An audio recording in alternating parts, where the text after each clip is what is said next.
Hello again, my lovelies. Thank you for coming over to this second event. Melissa, please take yourself off mute. Let's hope and pray it worked. Are you there? Yes, I'm here. Chat. I hope it works. I know, chat. Can you hear Melissa B? Please say you can. Oh, they can hear me. They can? Thank God. It just needed a little reboot, guys. Just needed a little reboot. Yay. Okay. Thank God. Tommy, who you talking to? Tommy said, hey, sweet girl. So welcome. Tonight I am here with Melissa B. And we are talking the Drew Peterson case. And like I was saying before, now that you can hear Melissa, we've been really excited, though, to cover this. Melissa is friends with some members of the family. And with that being said, following this live, later this week, we're going to have one of Drew Peterson's sons live on J is for Justice. And he's willing to pretty much talk about anything, right, Melissa? I mean... yeah, I think he would. I mean, pretty much anything. He's not, yes, he's pretty open. Yeah, like he hasn't put a bunch of stipulations. He's pretty open, like his dad on some things. I mean, Drew Peterson is a very outspoken man. If you're not familiar with Drew Peterson, put a 1 in chat so we know how many people here are familiar and how many are not. But yeah, it's pretty exciting that we'll get to talk to his son and ask him some questions. I mean, and hopefully we can, well, I'm pretty sure it will happen though. We can have Drew himself call in. Yes, that is in the works. Melissa B has that in the works. Everyone give some props to Melissa B. She is working on getting Drew Peterson on the horn. Okay, so wait a minute. Ones means you don't know who he is? No, I think one you said they do. Oh, put a 1 in chat if you're familiar with Drew Peterson. Okay. I confused myself. Yes, Michelle Hill, can you believe that? Himself. He would love to call in and chit chat with us, I think. Yes, he actually, I mean, under the circumstances, it's sad, but he does like to play the victim and like to be, he hasn't been in the spotlight. He likes the attention. He hasn't been in the spotlight for a really long time. So, yeah. Oh, well, thank you, Tommy. Yeah, he really loved the attention going through all this. But let's start at the beginning. Let's go back to where did Drew Peterson grow up? What's he about? And I'll let you start that because I got to pull up my stuff here again because I had to reboot. Okay. Sorry to put you on the spot, but, kind of how it goes when you're live, isn't it, Melissa B? Right. No editing. Okay, no so editing. Drew Peterson was born on January 5th, 1954. He's a retired Bolingbrook, Illinois police sergeant. Yeah. Yes. I know you're at the wrong spot. So, all right. So I got myself. Oh, back. His personal life. I got okay. Start there. Drew Peterson graduated in 1972 from Willowbrook High School in Villa Park, Illinois, where he ran cross country. He joined the U.S. Army after graduated and attended the College of DuPage in 1974 before moving to Falls Church, Virginia to train as a military police officer. He began his 30-year career with the local police force in Bolingbrook, Illinois in 1977. In 1978, he was assigned to the Metropolitan Area Narcotics Squad, and in 1979, he received the Police Officer of the Year award from the department. He retired in November 2007 at the age of 53 with a rank of sergeant and was given a tax-free $79,000 a year pension. His pension was terminated following his second conviction in May of 2016. Yeah, so he moved up in the ranks. And I was watching a documentary about him, and I saw where he was the undercover agent, and it seemed like he really liked doing that. Like, Yes. this different persona that he would put on for these different drug deals and things like that. And I think that he got pretty full of himself because he was good at what he did. He was a good cop. And, you know, in the terms of, you know, excelling and moving up the ranks, you know, he was cocky. I mean, that's the word I would use. Very cocky. Is cocky, you know. Mhm. I'm about to put a picture up on the screen. And this will give you an idea of Drew's sense of humor and his attitude. So there's a picture of him, and his t-shirt says, "It's not my job to blow sunshine up your ass." That's just his personality, and that's what we've seen that's what we saw as we followed this case. But I was looking for the photo I have of him back in the day when he was a rookie. Was that the one with the long hair and the glasses? Yeah, but here's an older photo. This is around the time. This is the same time frame. It's just not the same photo I was looking for. But this is what Drew looked like back in the day. Because as we start to get into his love life, I want people to see what he looked like back in the day when he was a big honcho cop. And a womanizer. Yeah, you said it, not me. Okay, go ahead. So I'm going to go down to marriages. First marriage. Carol Brown. Peterson and Carolyn met in high school in Villa Park. They attended senior prom. They married in 1974 and divorced in 1980 after Carol learned about Peterson's infidelity. They had sons together, Stephen Paul Peterson and Eric Peterson. So they were high school sweethearts, right? And I believe she found out, because he was always undercover all the time, that he would cheat with like coworkers and when he was undercover and doing some shady shiz. Oh, I'm sure. So yeah, so that's the first wife, and he had the two boys. Yeah, two boys with her. Yes, Stephen and Eric.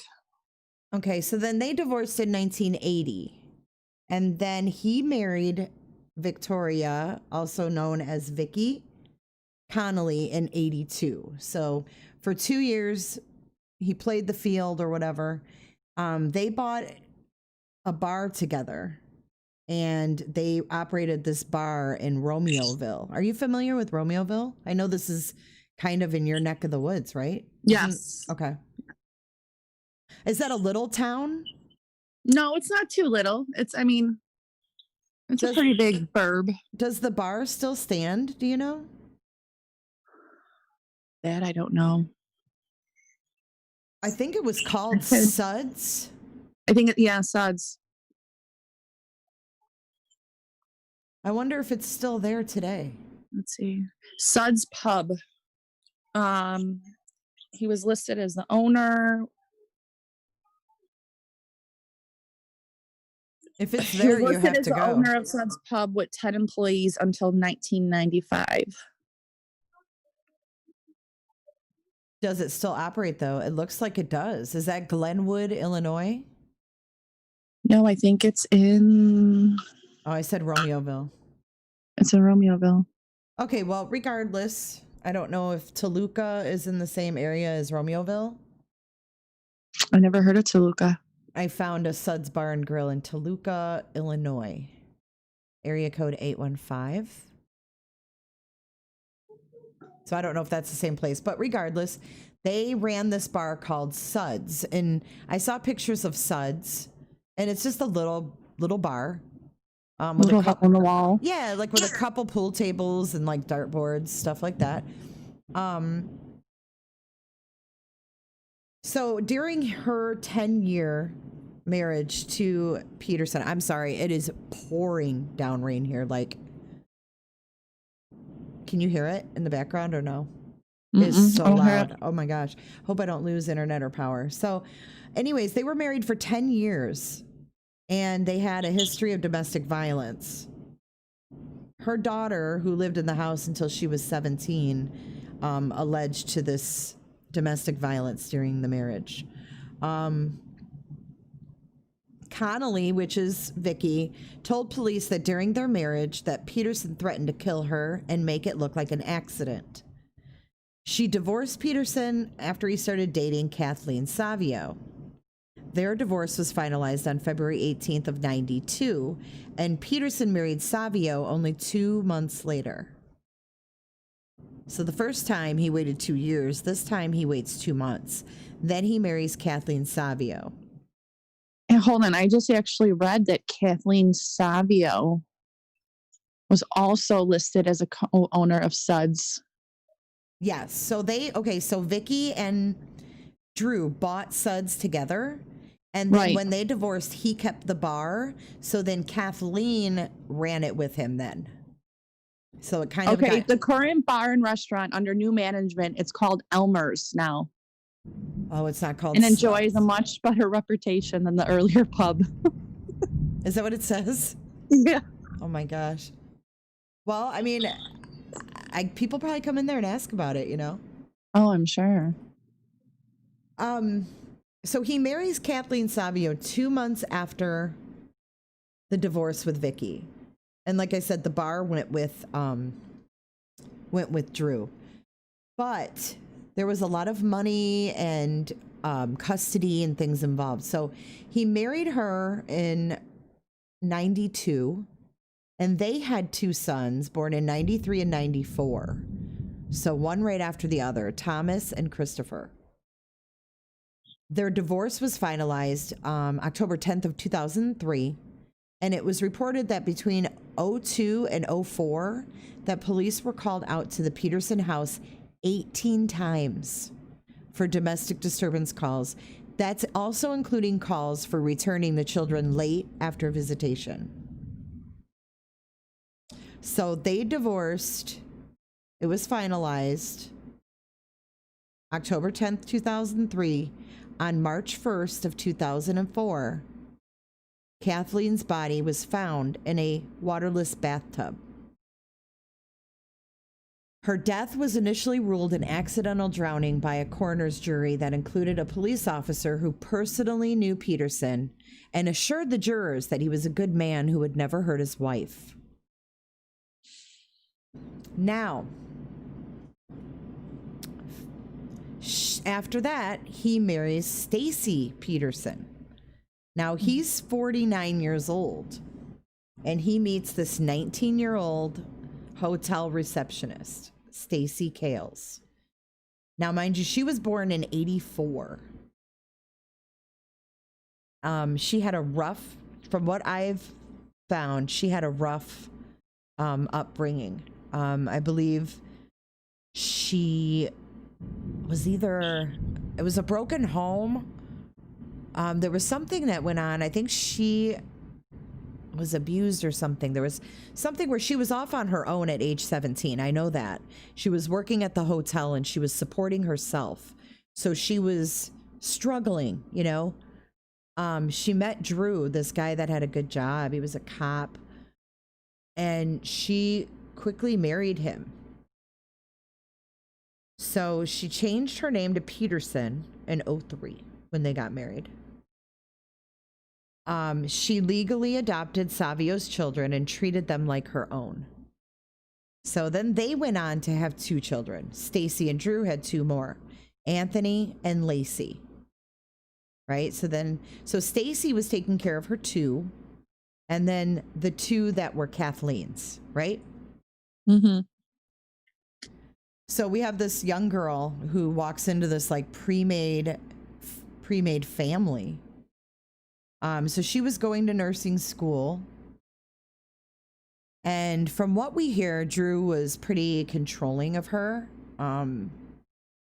He had like a tracker on her phone.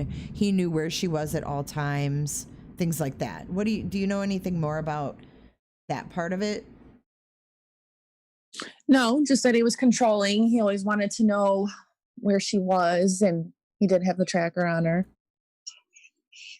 And she couldn't really talk to anybody without him knowing and things like that. And I think he actually got mad when she was mowing the grass because of what she was wearing.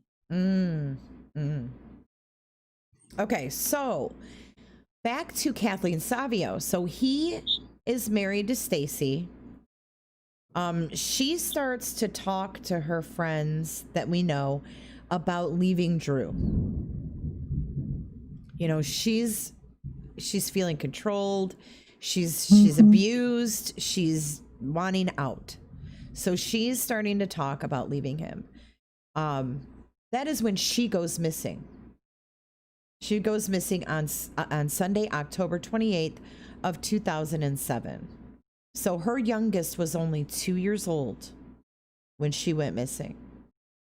She was officially reported missing by her sister, not by Drew, but by her sister, the next morning when she didn't hear from her when she was supposed to call her.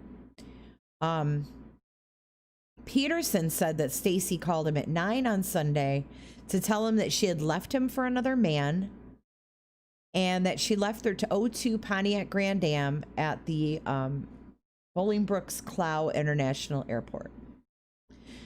So, yeah. So he claims she just took off. She took her bikini, I think was the exact words. Yes. She took her bikini and she took off with another man. Right now, Stacy is still considered a missing person. But let's go back. So after Stacy's disappearance, they became suspicious of Kathleen's death. And they exhumed her body in 2007. And Michael Baden, I know we're all familiar with Dr. Baden. Yeah. I'm so good at pronouncing names. I thought it was Baden. I think it's Baden. Anyways, right, Michael Baden. He's very, very popular. He's been on all the forensic shows. He actually did the forensic examination on her body. And he concluded that she died of drowning following a struggle when her body was placed in the bathtub. And he said that post-mortem photos showed extensive bruising and scraping to her back, torso, and face, as well as a large unexplained gash in her scalp. What I don't get is, okay, he's a known. Why would he say that she died from drowning when the tub was dry? Why would who say that? Michael Baden. Well, I think that Dr. Baden, I'm going with Baden. I think Dr. Baden, did the autopsy. He did forensics. So if you die from drowning, they can tell if there's fluid in the lungs. They can tell if you were dead before you were put in water in her lungs. Correct. So she must have had water in her lungs. Now, why they didn't, I don't think they did an autopsy the first time, maybe. I don't know. No, they did. It was ruled an accidental drowning by a coroner's jury. Huh. So they didn't do an autopsy. No, yeah. The results of the official autopsy ordered by the county have not been released to the public. But Dr. Baden says that she drowned. Now, she had a big gash in the back of her head. So accidental drowning with a big gash in the back of the head in a dry bathtub doesn't really... And extensive bruising and scraping to her back, torso, and face. So definitely a struggle. Yes. So, yeah, wow. I just came across some crime scene photos. Wow. Did you ever see these? I can't show them. Yes, I have. I didn't see those. Wow. She was a really pretty girl. He found pretty girls, didn't he? He sure did. Wow. Yeah, if you guys want to look these up on your own, they are there. But here is a photo of Kathleen. You know, just crazy. These men. Beautiful girl. That's her up at the top too, but this is a different picture. I think which is a better picture. All right, so they exhume her body. They determine that she was murdered. And they're saying it was they said it was a homicide staged to look like an accident, is what the state's attorney ultimately came to that conclusion. So, and wasn't there also like a restraining order, I think, written out, or some kind of letter stating that Kathleen said she feared that he would take the children away from him, or that he would kill her? Yeah. So Kathleen, this woman had tried to get help. The system totally failed her. She had tried to get help, but with him being a cop, no one would help her. She had reported his abuse, I think 2 or 3 times. And then she finally wrote a final letter. And in that letter, she stated, I'm going to end up, or he's going to take my children or kill me. And it wasn't long after that she was dead. But a key person in her life was her reverend at her church. And it was a pastor. Reverend Neil. Oh, that was at Stacy's church. I'm back to Stacy. But Stacy had become close with this reverend because she couldn't really talk to anybody. She was scared, he was so controlling. So she went and talked to this pastor, and she told him that Drew killed Kathleen and had made it look like an accident, and that she was afraid of him. And Stacy was the one that provided his alibi for his whereabouts on the evening that Savio died. So when she was asked, hey, where was Drew? She said he was at home, which he was, but he got up in the middle of the night. So anyway, she talks to this pastor, and he eventually comes forward after she goes missing and talks about what he was told by her. So now we get into the whole legalities of it. And this guy it's just been one thing after another.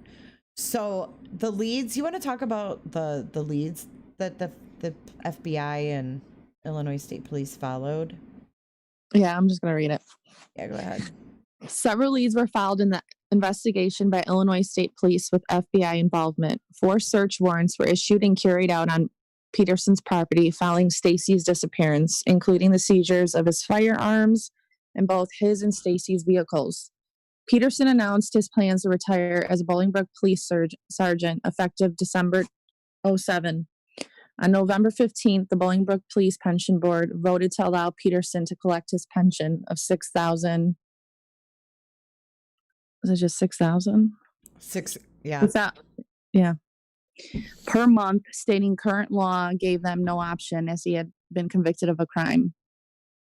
Rick Mims, Peterson's longtime friend, admitted that he and Peterson bought 3 blue plastic containers from a cable company where they both worked part-time in 2003 and provided photos of these containers to the police.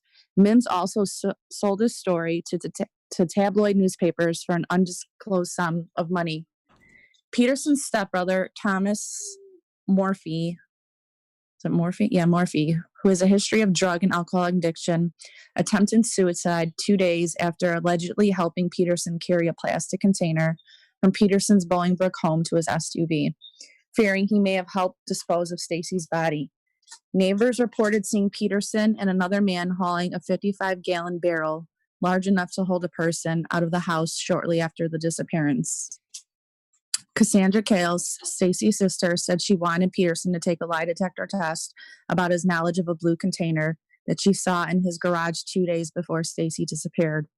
Joel Brodsky, Peterson's attorney, denied that any container was missing from Peterson's home. There were also reports of truckers referring to the containers, but their stories were treated as not credible after it was discovered they had not been in the Bolingbrook area at the times they claimed.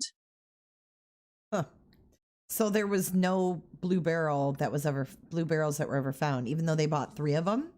All 3 of them were never found. And her sister says that there was one in the garage and it was gone after Stacy disappeared. Mm-hmm. And I remember people from, like, truck drivers would call in and say they see a barrel on the side of the road or by the woods. And I also think that Stacy's sister, Cassandra, she was trying to get help because she has sonar image.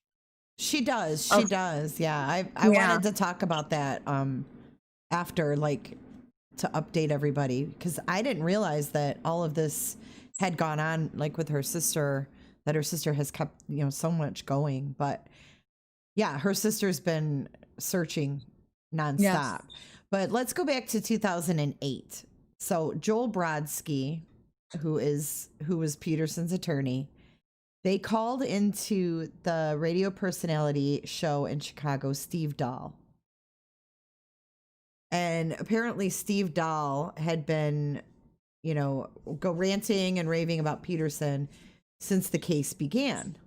And Brodsky jokingly suggested, Brodsky's the lawyer. Brodsky suggested that Dahl, the radio host, host an on-air dating game with Peterson the following day. But WJMK managers and Dahl decided not to go through with it. Now, I saw a clip, and I want to show you guys this clip because his wife is missing. Now, mind you, at this time, his wife is missing. He's on Fox News with Shepard Smith, and they're outside of his house. And they fully, want to talk about his missing wife. What can we do? What do you think's going on? Well, all Drew wants to talk about is this dating game that he thinks is going to happen. And then when he refuses, Shepard Smith says, well, I'm not just talking about that. Then Drew storms off. He gets pissed. There you go. So here, I'm going to show you guys this clip. It cracks me up, but it just kind of shows his attitude, his arrogance.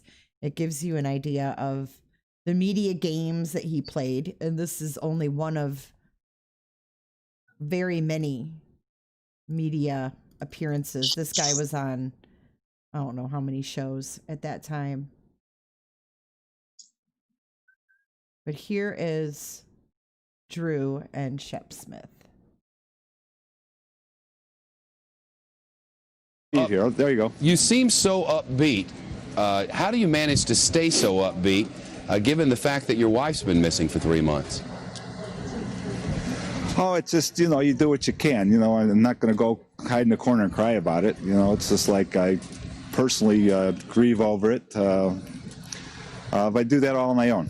So how has this affected your children? Oh, they're pretty upset, but I guess that's not what we were going to talk about today. We're going to talk about I meant the dating part of it all. How has this idea of daddy dating affected them? It's my understanding from you that they believe their mom is on a ski vacation. Is that right? No, the younger ones believe she's on a vacation, but the older 2 boys, they know she's missing. She ran off. I wonder, as the investigation has gone forward, how difficult has it been for your family? Pretty hard. The kids are, the little ones are missing their mom, that type of thing. We went through her birthday and the holidays, and that was kind of rough for everybody. And so, the fact that you're a suspect in her disappearance, how difficult has that been, and how have you handled that with your family? Oh, every day it's a new day. You know, you wake up. It's I can only equate it to like having cancer, or being told you got cancer. You go to bed and with it on your mind, you wake up with your mind, and you're just looking for that miracle cure to make it all go away. The neighbors said that they saw you carrying out a big blue barrel that would be big enough. Again, Shepard, that's not what we agreed to talk about. You know, I didn't agree to any restrictions on conversation. I would never do that. I just wonder what. Okay, well then I guess I got to walk away. Have a good day, Mr. Shepard. It was nice talking to you. Well, he'll talk about the dating game, but he won't talk about the fact that the neighbors say they saw him with a large 55-gallon blue barrel, carrying it out with someone else, and shortly after his wife went missing. Have a good day, guys. Yeah. His fourth wife went missing. His third wife died in a dry bathtub, and now authorities have exhumed her body, and it is now widely believed that his third wife may also have been murdered. Drew Peterson, a suspect in the disappearance of his fourth wife, who was in fun, as he put it, considering a dating game, though he's still married to the mother of his children. Drew Peterson, the former Bolingbrook police sergeant, now suspected in the disappearance of his wife and going back to the friendly confines of his home, as neighbors and friends of Stacy Peterson wonder where in the world she is. We'll continue to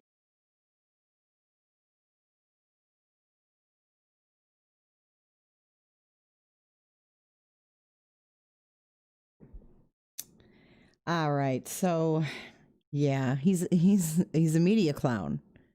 And he obviously wasn't taking the disappearance of his wife very serious. His answers just floor me. Floor me.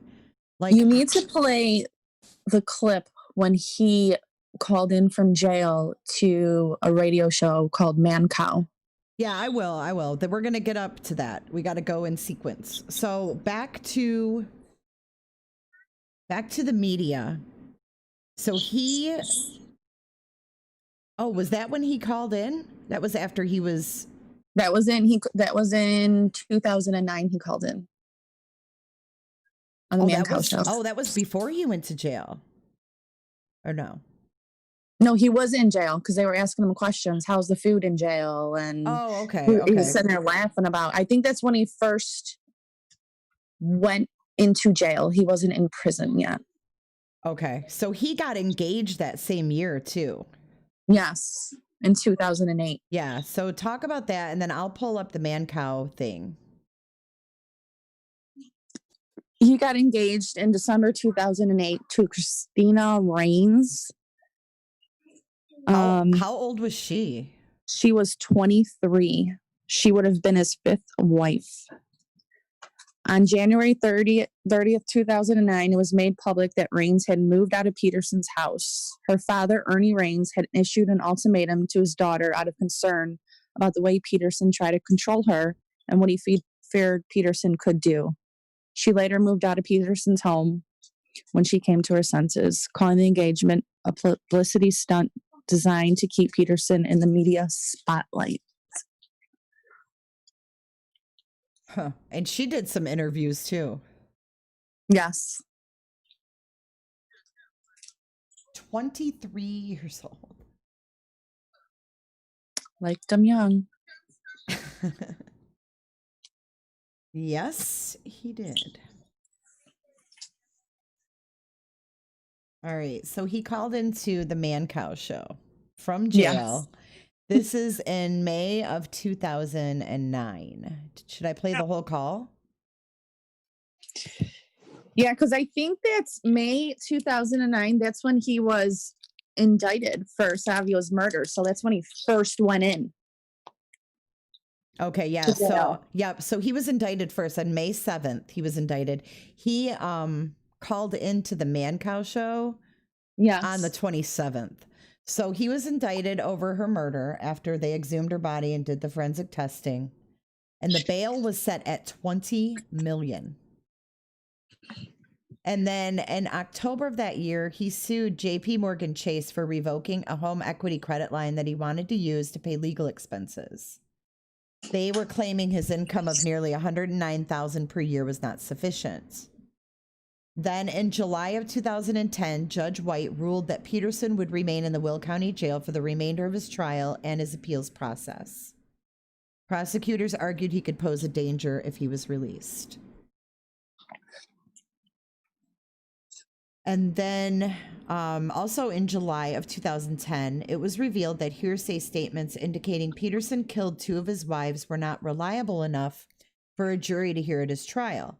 After presiding over a lengthy hearing, Judge White issued a 4-page sealed ruling in May, obtained by the Daily Herald newspaper. White ruled that the prosecutors proved Peterson killed both Savio and Stacy by a preponderance of the evidence, but nearly all statements attributed to Stacy do not provide sufficient safeguards of reliability. The standard of proof in homicide cases is beyond a reasonable doubt. Preponderance of the evidence is the standard for fact-finding on questions of admissibility of evidence, even in a criminal case. Stacy's statements were crucial to the prosecution's case as it lacked significant direct evidence. Now, before we talk about the appeal at court, let's play this call. This is right after he was indicted for Kathleen's death. Now, okay, hey guys, All right. we're gonna Drew. Yeah, what's up? Oh, Drew Peterson on the line now, live. You're in jail. You called us here. did you call collect, Drew? I call collect live from the Will County Adult Detention Facility in Joliet, Illinois. And how are things there? Things are fair to matter. You know, it's like different. How's your love life? My love life? Well, I got a lot of buddies here that are real anxious to, wash my back in the shower. But, what's that all about? Hey, I got it. Leave me alone. Are you enjoying the showers? No, not at all. They're cold. How's your bling? You get to wear bling every once in a while? Oh no. I get my bling coming and going out of the courthouse. So. What do they let you wear in prison, Drew? Or in jail? Kind of like a jumpsuit, I guess. Uh-huh. It's like shirt and top and long sleeve shirt. It's really cold in here. Do you have anybody to cuddle with? Do they have you with anybody else in the cell? No, my cuddling abilities have been taken away. How are the guards treating you? I'm actually getting treated pretty decent here. It's just like everybody's very professional with me. So You sign any autographs? Anybody ask you for an autograph or anything? no, that hasn't happened. They pretty much got me isolated here. And how is isolation? Isolation's lonely. I get television and a book now and then, but that's about it. So. What about you're working on a stand-up act? A stand-up act? Yeah, sure. Joel tells us you've been writing some jokes, and we're still waiting.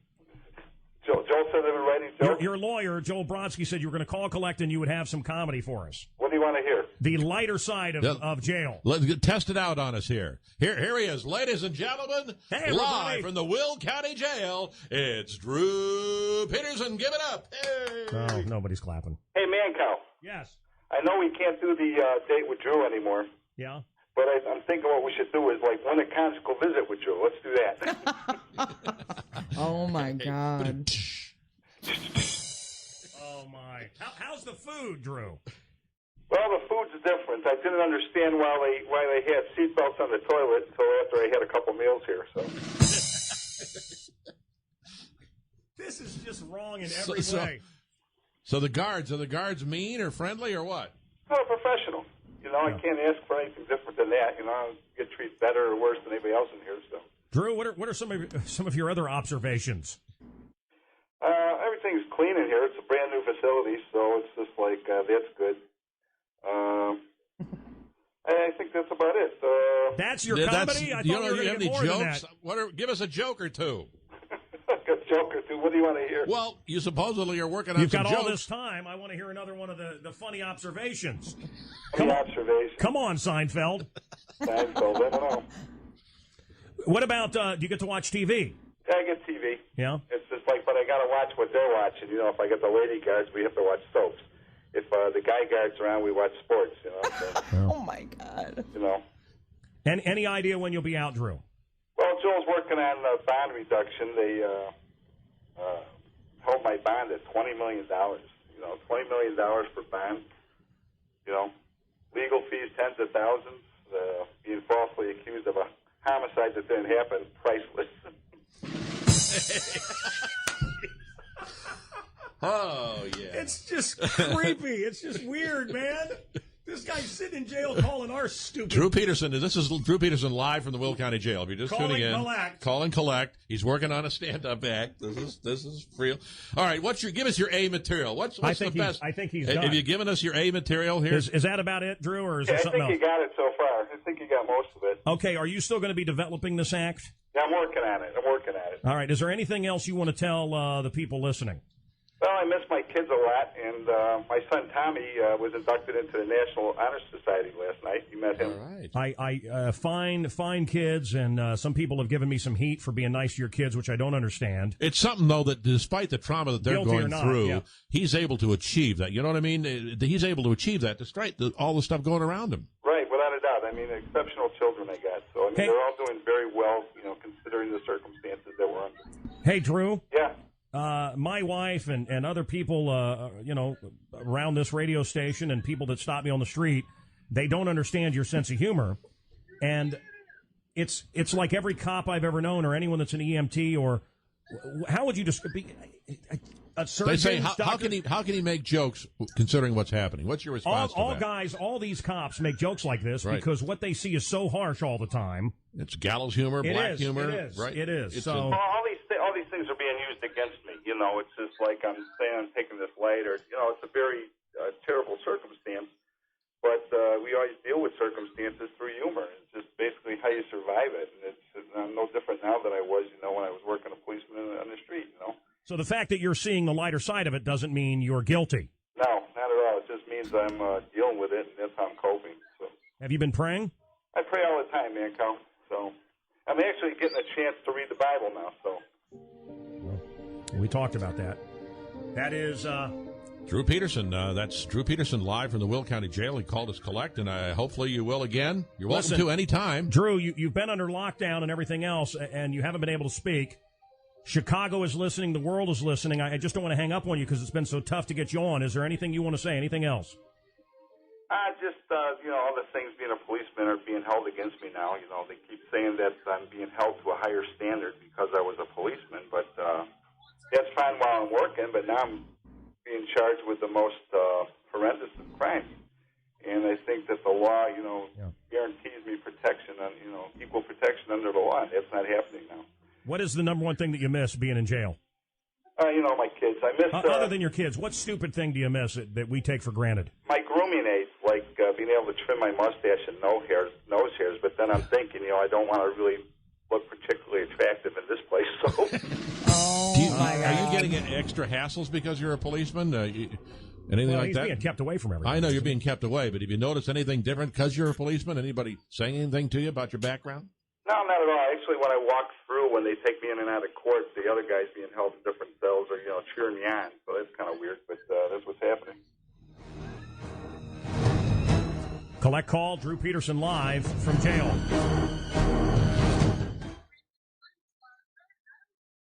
Wow. What a character. That Drew Peterson. So, yeah, he called collect from jail. And apparently he was working on a comedy act at the time. And they were trying to get him to tell him a joke, but he wouldn't. All right, so the business gets a little thicker here and a little deeper for Drew. Okay, so where did we leave off? Stacy's missing. We left off after he was indicted for Savio. Right, so he goes to jail, right? Or he goes to trial. And on September 6th of 2012, he was found guilty of premeditated murder of Savio. Jurors admitted that the most of the compelling evidence was based on the hearsay statements allowed under Drew's law. Now, A new Illinois law at that time is Drew's Law, which allows prosecutors to enter hearsay statements into evidence under certain conditions. It was passed while investigators were looking for Stacy, and the legislation permits courts to consider statements from unavailable witnesses, provided that the prosecutors are able to prove that the witness was killed to prevent his or her testimony and that the hearsay statements are reliable. So under Drew's Law, they said that was the most compelling evidence were the hearsay statements. So he was basically found guilty on hearsay. He was sentenced to 38 years in prison for the murder of his third wife. He was incarcerated at Menard Correctional Center in Chester, Illinois, but later moved to the Federal Correctional Institution in Terre Haute, Indiana. Do we know why they moved him from the correctional institution to the federal correctional institution? I think because it was not high risk, so they just moved him over to Terre Haute because that's not high risk. It's medium risk, I think. Well, then within a month of being moved over there, he was attacked by another prisoner who wanted to sell his stuff on eBay. Mm-hmm. So they wanted to get Drew's belongings. They wanted to beat his ass. I think it was like with a tray, like a cafeteria tray. Wait a minute. Who's joined us? Oh boy. Better late than never. That's good, right? And he has good audio. Welcome, Carl Danger. Thanks for joining. Thanks for joining. We are talking about Drew Peterson. I'm sure you've been listening, as you always do. But we are talking about his trial and his conviction. Are you familiar with Drew Peterson? Yeah. Aren't we all? Yeah, he's pretty infamous. Yeah, he creeps me out. Does he? Yeah, he's... Yeah, something about his face, like he just pisses me off. Like he just looks like he's always looks like he's just constantly scheming. I think because he is. Yeah, that is true. He has that look about him. So he was transferred over to Terre Haute, and then he was attacked by a prisoner that wanted to sell his stuff on eBay. And then he has had a number of appeals.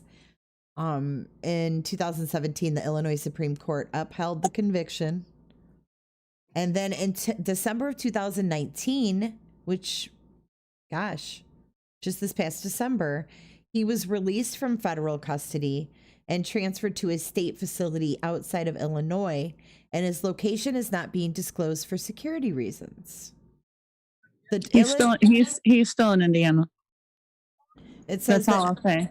The Illinois Department of Corrections stated on their thing that Drew Peterson has transferred from the Federal Bureau of Prisons to a state facility outside Illinois.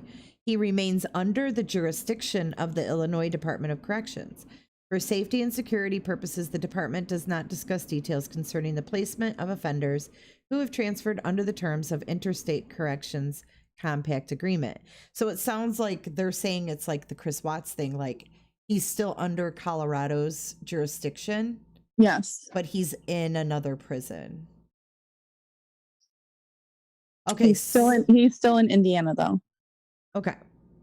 All right. So then in February of 2015, he was charged with attempting to put a hit on James Glasgow, the Chicago area lead prosecutor, in his murder trial.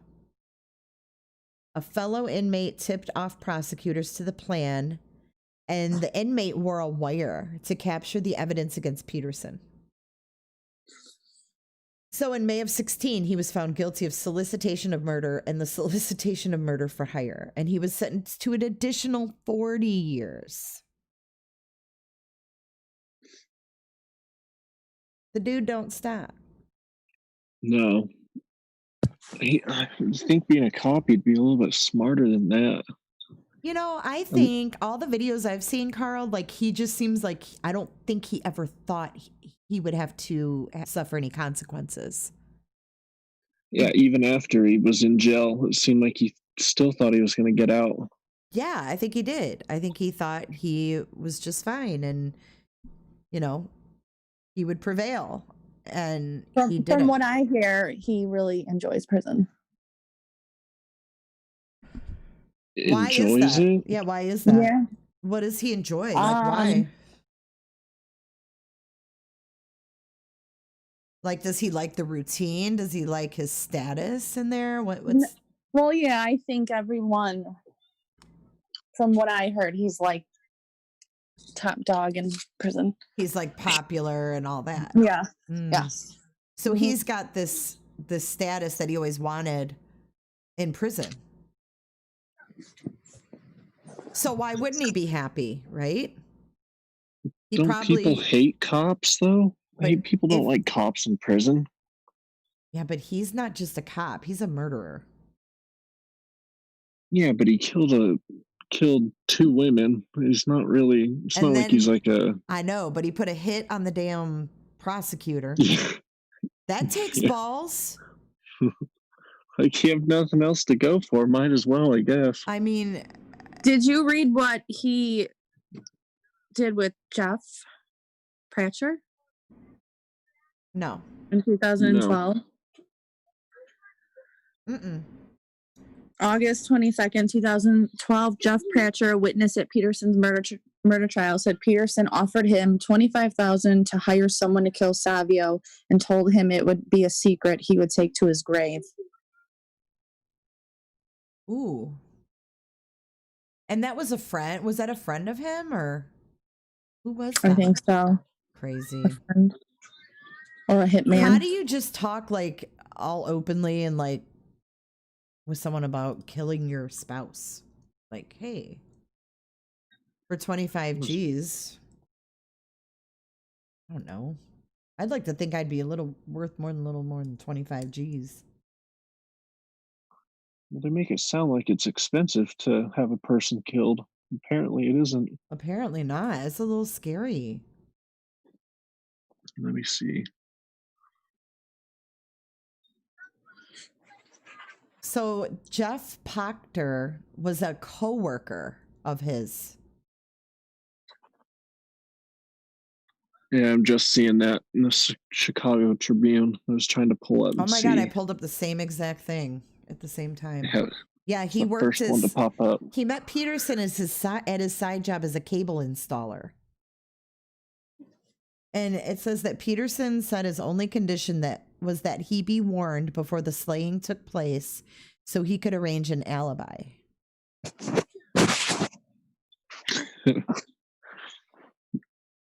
Oh, man. And the judge barred prosecutors from arguing that Peterson tried to put a hit on Savio just 4 months before her death. I wonder why he barred that. Why would they bar? Maybe they couldn't prove it. Oh, there was, and there's no physical evidence linking him to her crime either. That he was solely convicted on hearsay of other people. What do you think of that, though, Carl? I mean, from a standpoint where you're not looking emotionally at this case, an exception was made to go off just hearsay. They passed a law during his trial called Drew's Law. I remember that. I saw it. Yeah. That's insane. I mean, I don't know, man. It put him away, so it's like good, but it's like messed up for a lot of other people. Like, what if he didn't do it though, and it put him away? Well, I don't know if I care at this point. I don't like Drew Peterson. But that's not the point. See, I'm saying did one of the two, but for everyone else, it sucks. Take your emotions out of it. Does that seem fair? Let's say this is your brother. Hell no. Hell no, it's not fair. That's being accused of killing his wife. And they pass a law during his trial and say, you know what? The jurors can convict you on all this hearsay of all these people. And these people, who knows? They may hate your brother because he's a cop. They may have had a run-in with him or whatnot.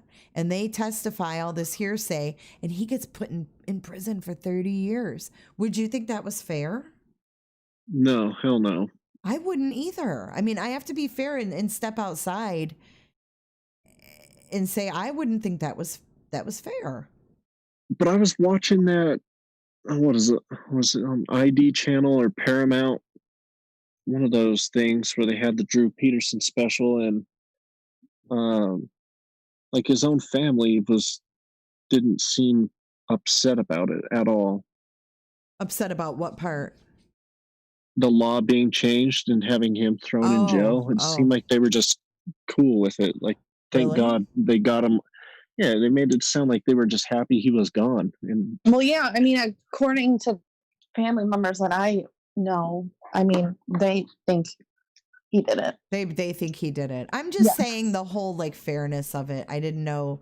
Like, to me, it's not fair. I've just heard, like, I read that and I was just like, wow. I mean, I didn't know that when I followed this. I think the media showed so much of him and like talked about his personality and showing clips of him being cocky, that a lot of this stuff kind of slipped through and wasn't really reported on. Someone said in chat, Kathleen's bruises showed she was drowned in a toilet. So maybe that's why she had the water in her lungs, because the head and everything, the upper torso, she was probably dunked in the water. Right. In the toilet. And his defense said that she slipped in the tub and drowned. And that's when she hit her head. But said that. Go ahead. I was going to say, this said that Homeboy was in Peterson's squad car when he told him that he was going to have an alibi by leaving the country or going to Six Flags and getting in a fight. Who said that? His friend? Drew Peterson said that that was going to be his alibi, to leave the country or go to Six Flags and get in a fight. Oh my God. Wow. And that he kept numerous receipts taking his family to the aquarium. Damn. So he was thinking it through. Jay, did you watch the movie on Lifetime? I did. Yeah, I did, with Rob Lowe. Yeah. I heard that's the one to watch out of all of them. Well, the one that I watched was that series When the Family Talks, I think. I'm pretty sure that's the one that I watched. Listen to this. So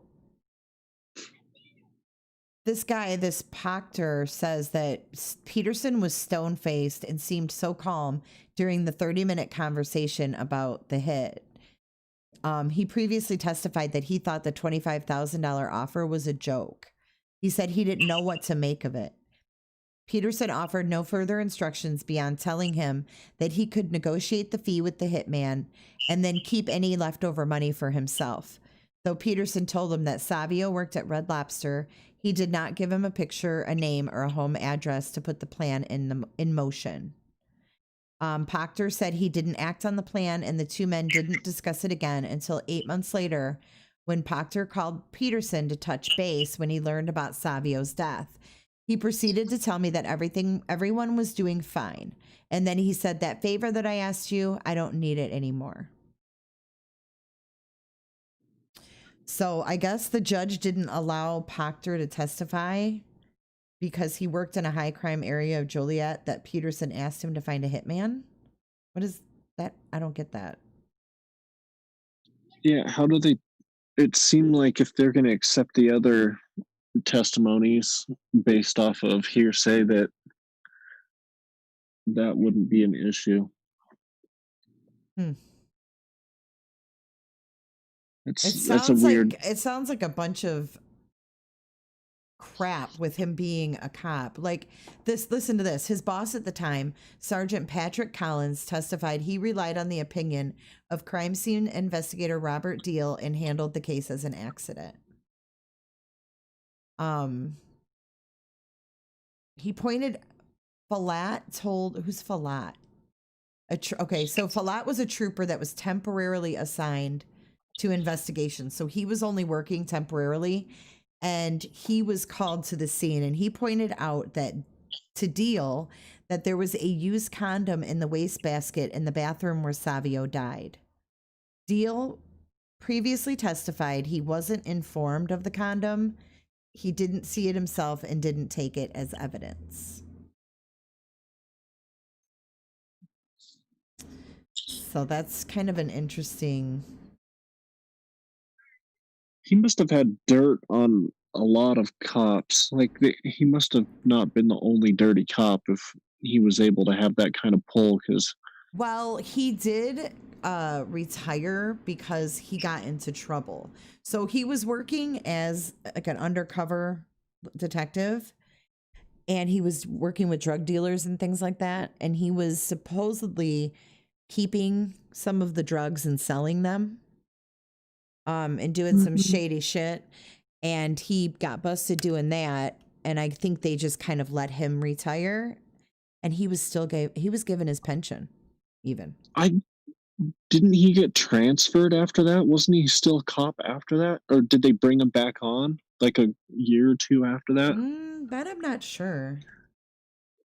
Because I thought he got in trouble for it, but it was like a little pee-pee smack, like just go stand in the corner for a minute till people stop talking about you, and then we'll bring you back on. I'm not sure about that. I just know he was doing... Melissa probably knows more about that. I know that one of his sons became a cop as well, and Drew got him in some hot water, and he ultimately lost his career. Yeah, he was a cop in Oak Forest, and apparently he hid drugs and money for him, and he got in trouble for that. So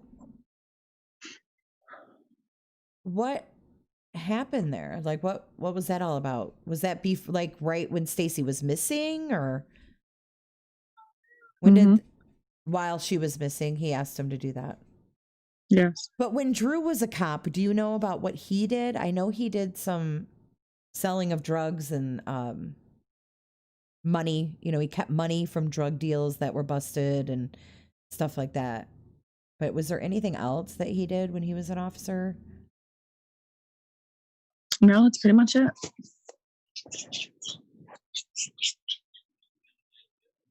So his son hid guns and money for him? Yeah, I remember that. Mm-hmm. And he got caught, or what? Like, what happened? I don't... Tell the story. You want me to tell the story? Well, whoever. I mean, I don't know it, so I can't. Like, what did he ask him to do? He asked him from jail, or... He lost his job. He lost his job for failing to disclose details of interactions that he had with his father after Stacy disappeared. So ultimately, he lost his career because of this fiasco. I don't think he told him about the guns. I think he played stupid and just didn't say anything about it. No, I'm not blaming the son. I think the son didn't know what in the hell the deal was. No, but with the guns, though, I'm pretty sure that Drew gave him the guns, and when the cops came around asking questions, the son never said, well, yeah, my dad gave me his guns. It was something about once the cops figured out that he had handed him the guns. I think they found the guns after they figured out he transferred the money to him, right? Yeah. He put the $200,000 into his account. Mm-hmm. And then that's when they found the guns. Here's a quote. This is from his son. Drew kind of put us in a really bad situation. I have to clean up now. He still loves his father and doesn't like bashing him. He remembers him as a funny dad and a good provider, but also said Drew tends to only think of himself. Even now, it's not funny anymore. Last summer marked the end of Drew Peterson's pension payments, which Stephen said he had used to support the family after he lost his job in 2011. And he did that Lifetime show, Monster in My Family.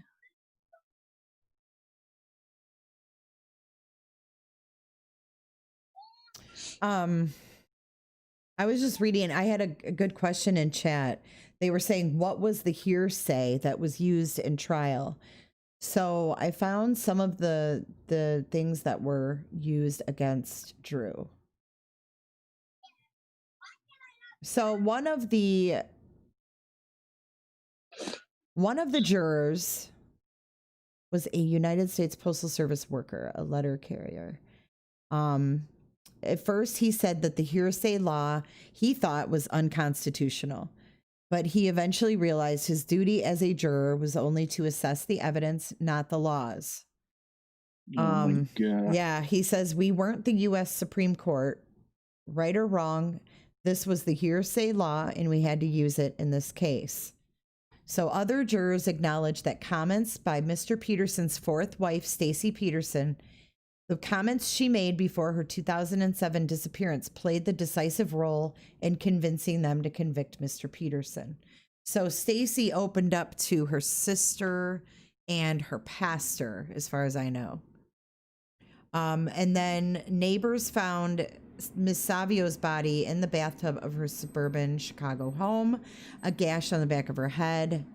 We knew that, So the prosecution strategy grew largely from a lack of physical evidence and to hearsay. And it says that it allowed Miss Savio and Stacy Peterson, who is presumed dead, to speak from their graves through family and friends.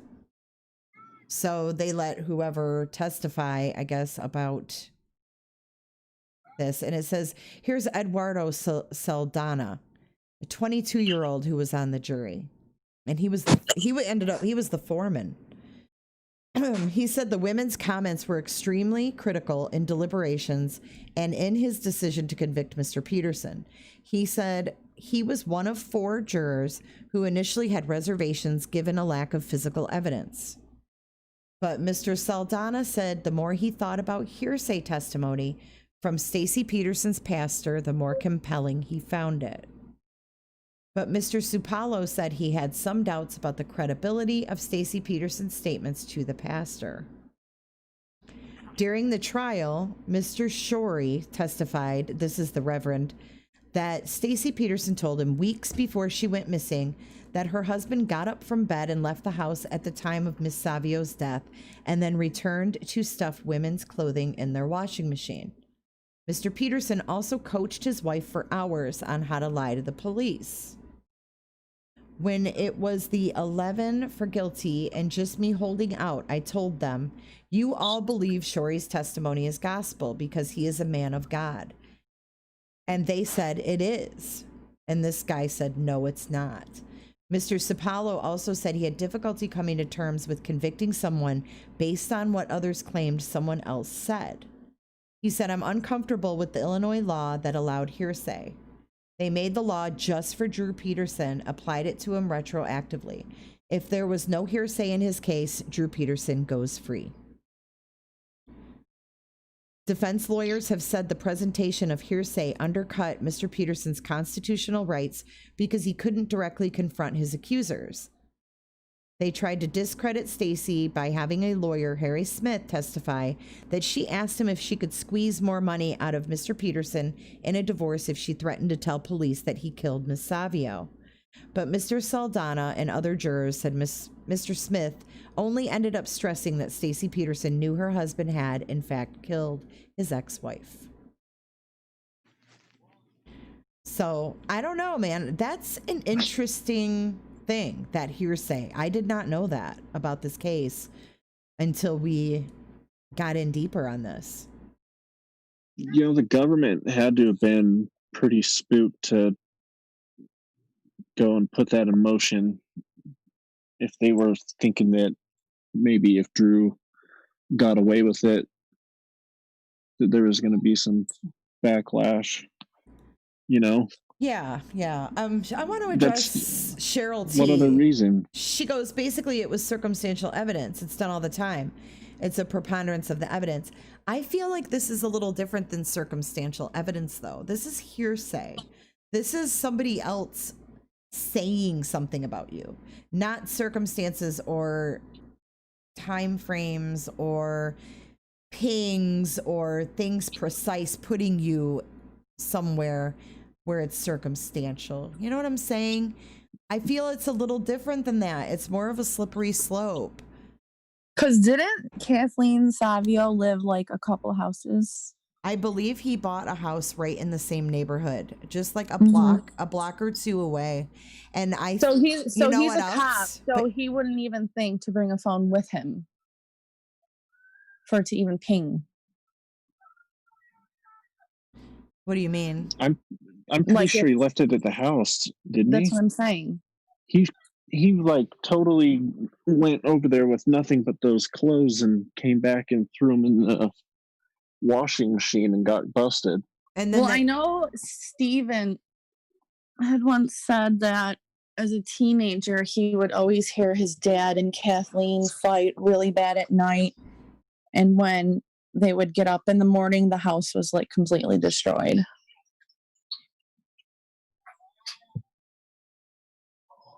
Tickled Pink music was at the trial every day. Why would Kathleen's family yell at you in the elevator? Because they thought he was on Drew's side. I know, but why would they think that? Probably because she was sitting on that side of the courtroom. It might have just been the only open. That's kind of how it is. If anyone sits on the opposite side of the courtroom, you just assume they're the enemy. Sometimes you don't have a choice if it's full. I mean, oh, she sat behind him, behind Drew. Oh. Debbie says, Jay, there was also some shadiness from the police officers Drew worked with, and I thought the coroner also was hush-hush about Kathleen's death. So, okay, so let's talk a little bit more about Stacy and what's happened since Stacy went missing. So her sister has had this like crusade to find Stacy. She knows Stacy is no longer living, but she obviously wants to find her. She has coordinated all these search efforts of ground searches, air searches, drones, divers, sonar, everything under the sun. Her sister has been trying, right? So her sister got sonar. What body of water was that from? I think the Chicago River. It was the Chicago River. Mm-hmm. So she did you see the picture? I've never of seen the sonar? it. No, I haven't. Okay, can you send it to me? Yeah, I have to look for it. I mean, you can't. You honestly can't.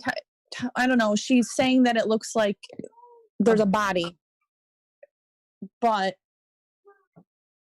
the Illinois State Police isn't taking her serious. So she's trying to hire. I think she had a GoFundMe set up or something to get more money. She actually has a foundation now where she's accepting donations that way, and she has a website and everything. But why isn't anyone helping her? I'm not sure, but I thought that it was that she thought the sonar showed a barrel, like whatever would be the size of the barrel. Yes, but she also pointed out that you can tell there was a body in there. Like she even had, I got to find the picture. I have it. Like, oh, here's her head. Oh, really? Yes. She had you think at that point. What, Carl? I was just saying, if you think at that point, if she had all that, if she was so sure about it, like she would be having a wetsuit on and be diving down there herself. She's so determined. She's gotten all this other stuff. I talked to her one time, a long time ago, and she said the cops told her to come back when she has a bone, and then they'll do something. Wow. You know, I did reach out to her, and she has agreed to come on. So I don't want to talk too much about what she does. I want to let her do that because I don't want to speak for her, but she wants to come on and talk about, you know, what she's done. And I think it's a good update for people because I wasn't aware of all that she's done. I don't think the police want anything to do with it. I think they just want her to go away and they just want to be done with it. Right. Like, they just want Drew to go and die. He's put away. Right. He's put away. He's going nowhere. But that's not how it works. But the sister paid like $12,000 or something for this sonar. And the only people that were supposed to have the photos was the team that did it. And one of the team members or somebody there leaked them and I think sold them to some show at the time. And her sister was upset about that. I read that. I don't remember what year that was when they did the sonar. Should have had them sign an NDA. See, now it depends on what kind of barrel it was. Like, did they say plastic, Melissa? I thought it was just a blue 55-gallon barrel, wasn't it? Yes. He put like antifreeze and shit in. And they bought them from where? A cable company they worked at? Does it say where they bought it? I don't know. But I know his stepbrother that, said that helped him. I guess when he took the stand, he took back what he said. That he didn't help him.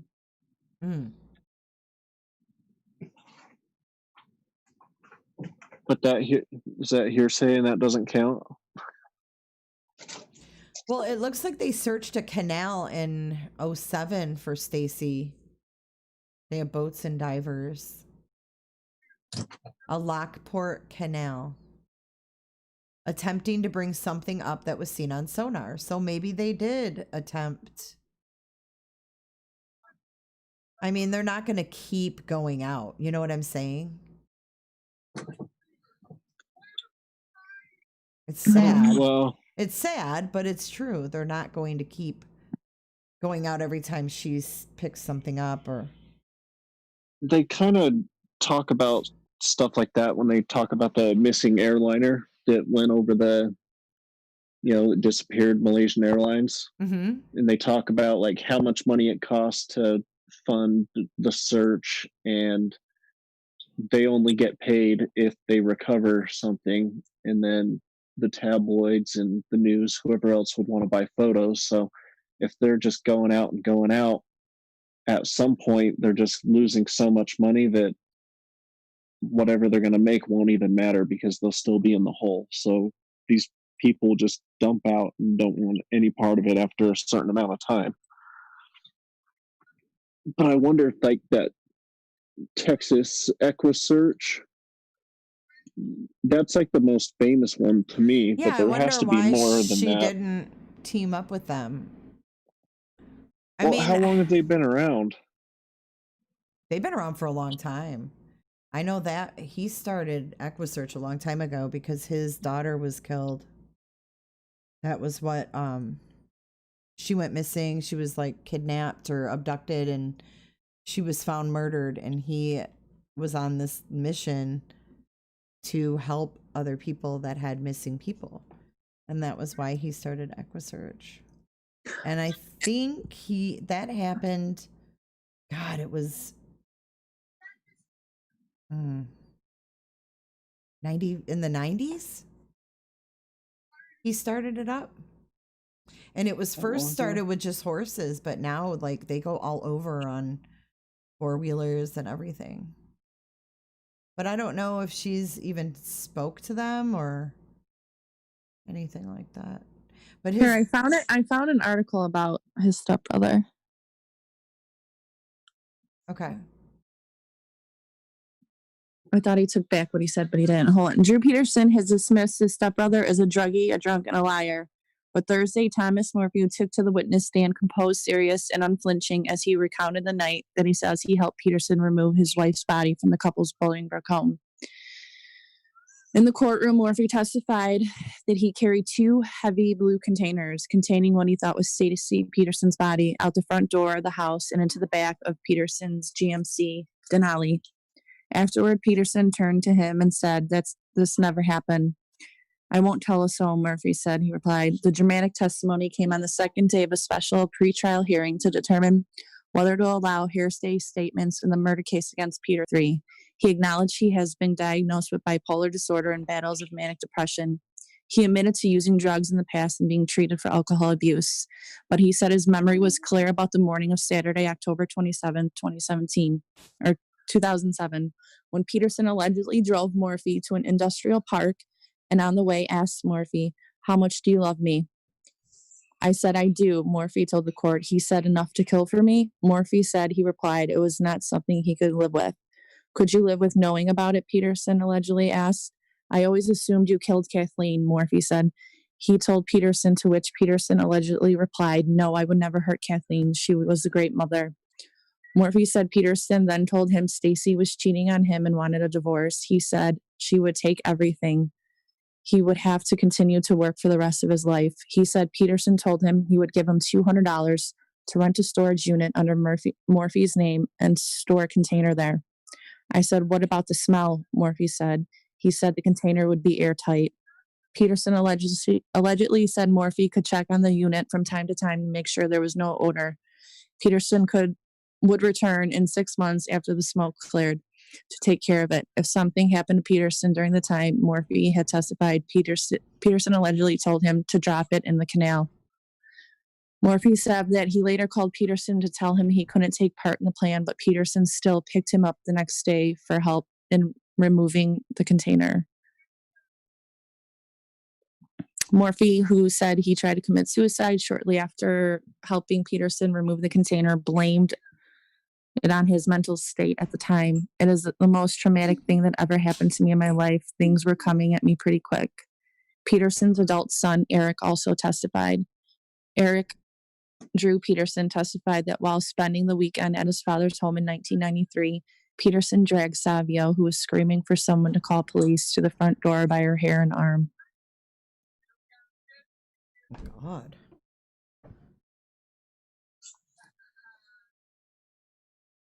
Terrible. So listen to this. Sorry, Carl. I'll let you talk in just a sec. I just wanted to finish up on the sister. I found out that she paid $80,000. She cashed out her own 401k and has spent $80,000 to conduct the sonar scans. And she, on 2 occasions, says that she has captured images of Stacy's remains. And now she has the online webpage, Help Me Bring Stacy Peterson Home, to raise money for a professional dive. She's blasting investigators for ignoring her investigative lead. And they just, they're brushing her off. So she says, "If I have to sell everything I own to recover my sister's body, I will. That's not justice for me, not justice for Stacy, and definitely not justice for her 2 children." So, yeah, this girl has dedicated her entire life savings. It's really sad. But go ahead. What were you going to say, Carl? You got the floor, man. I looked up Texas EquiSearch, and it started in 2000, but his daughter was murdered in 1984. It looks like they have a bunch of cold cases on their website, but it only goes back, there's only 3 pages, and on the 3rd page there's only 1 person. Mm-hmm. So there's not a lot of cold cases. Most are from Texas, Louisiana, in that area, but there are some from Illinois and New York on there. But I know, with the Daybell case, Annie, we looked into doing a fundraiser to getting money for them to come up to Idaho and look, and we were seeing how much it would cost, and they said they wouldn't accept any money. And I know that, yeah, and they have a donate thing on their page, and it's only by donations, and I wonder if that's just the jargon, though. He can't. He doesn't want to make it sound like he's only going to go and do a search. Yes. In return, that's exactly it. Because he's a nonprofit, so yeah, he's not going to give you a dollar amount or make it sound like, oh, okay, yeah, they told me a dollar amount, so I went and did that one instead of doing this one. But on his website, he has gold, silver, bronze, and platinum donation levels, like sponsorship levels, and so like the platinum's at level 1, and it's $10,000. Wow. And it's like basically your business name on a T-shirt and heavy rotation as a case underwriter with your logo on missing person flyers, videos, website. So it looks like they're trying to draw donations in from large companies, like advertisement. Yeah, they don't take just donations from just anybody. Well, I'm sure they would, because there's 100, 250, 500, 1,000, 2,500, 5,000, then 10,000. What's the cheapest tier? $100, $10. Oh, $10. Bronze level. So they got them all on there. Yeah.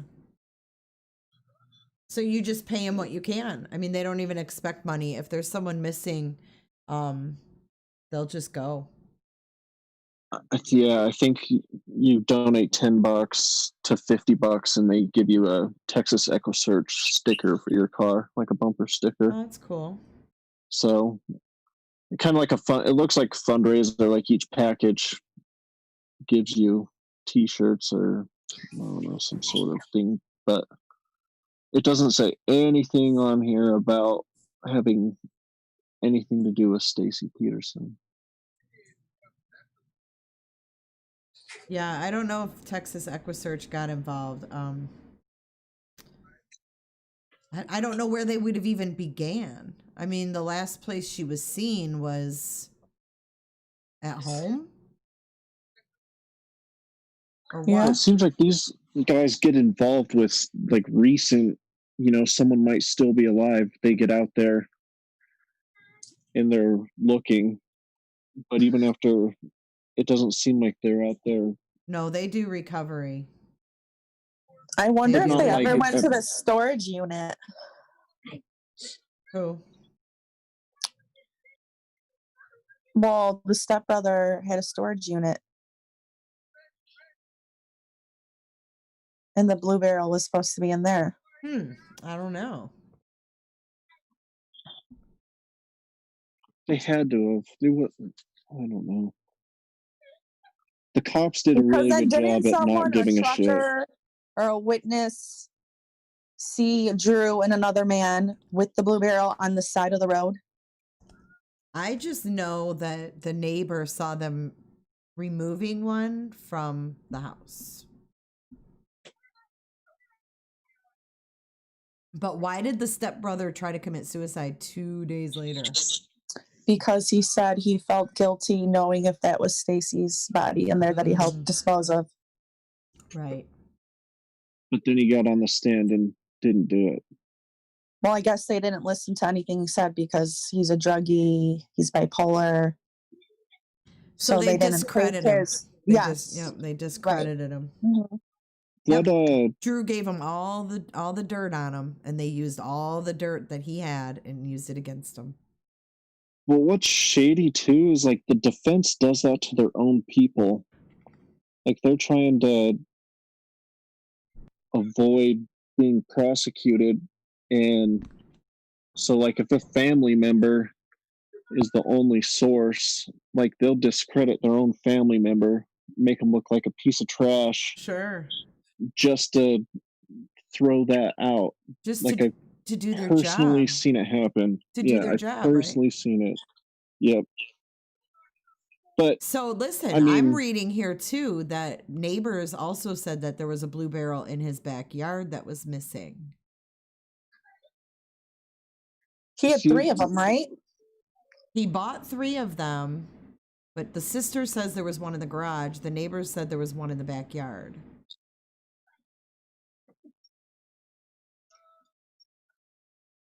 In the movie too, didn't they show that Drew killed her in the bedroom? And you remember in the movie the stepbrother came up to the bedroom? Or am I thinking of something else? I don't know. I didn't see the whole I saw it in bits and pieces. I got to sit down and watch it from the beginning to the end. I caught like bits and pieces of it on Lifetime.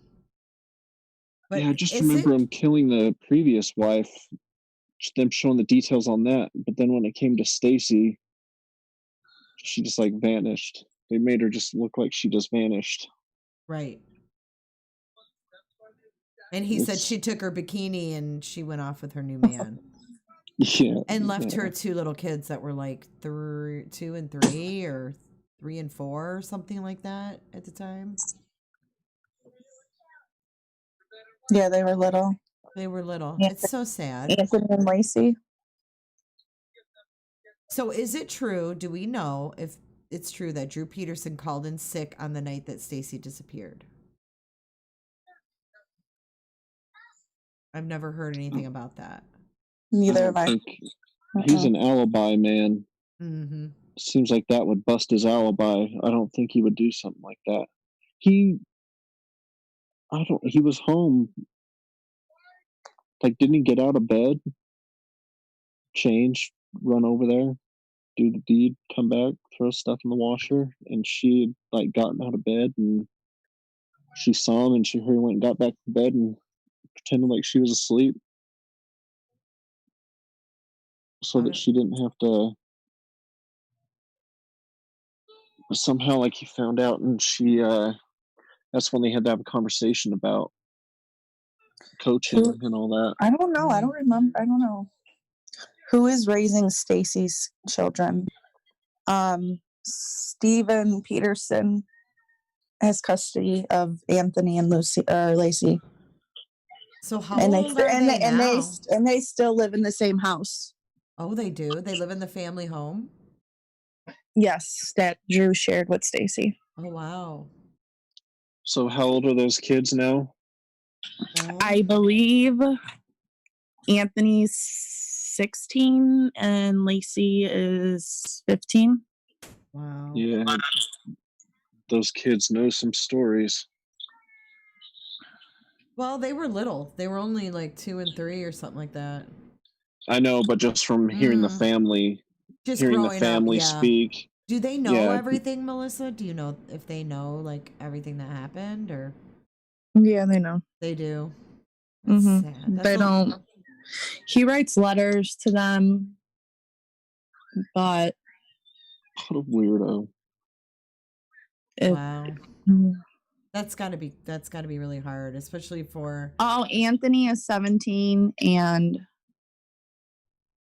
Lacey is 15. Well, props to his son for raising his brother and sister. And his own child, too. He has one of his own? Mm-hmm. Wow.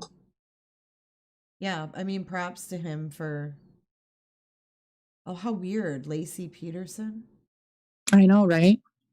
Winter Garden just said that. That just hit... Yeah. Oh. I know a lot of people... This happened around the time of the Scott Peterson case. There was 2 Petersons all over the news. So how do Drew's children feel about him now? You want me to answer that? I mean, yeah, as far as you know about his kids, does he has daughters and sons? And he has one daughter, Lacey, and then Christopher and I think Thomas, right? Christopher, Tommy, Anthony, and Stephen and Eric. And they all have done pretty well. Yeah. Uh-huh. Good for them. Very well. I mean, I know the one son, didn't believe his dad did it, but now he does.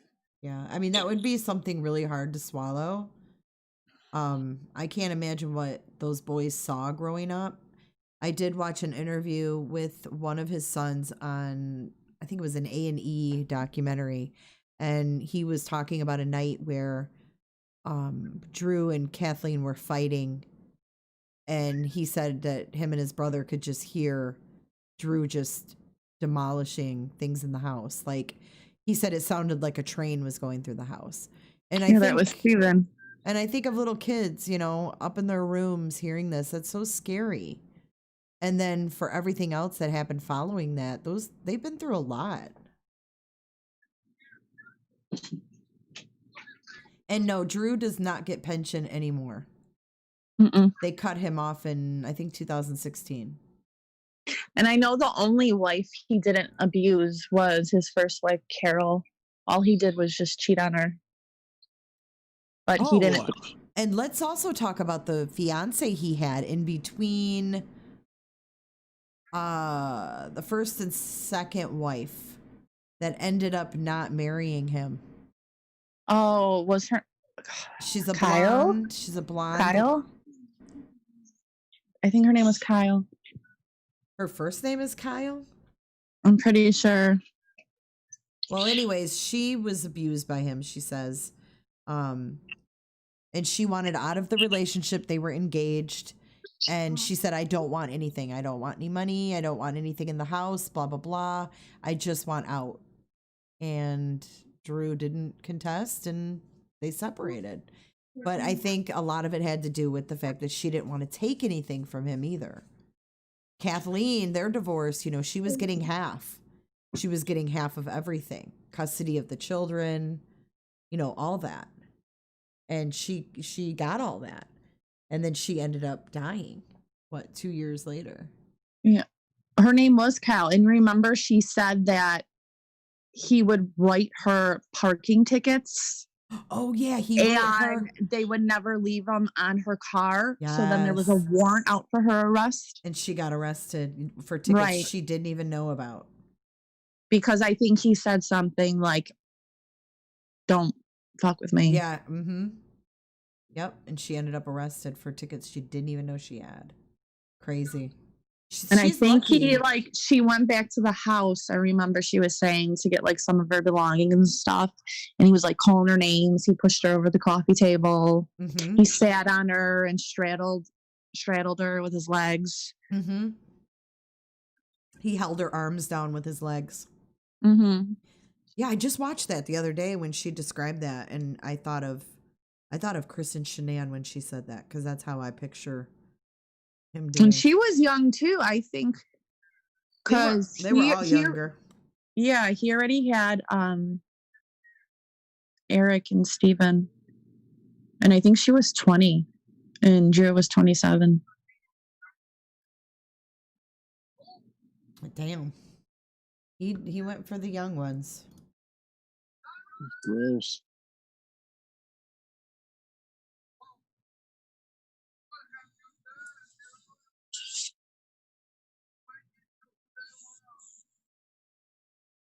Shane Golden said, Jays for Justice, there are very few missing people in Bolingbrook, but oddly, Rachel Mellon disappeared in 96. Guess who worked the case?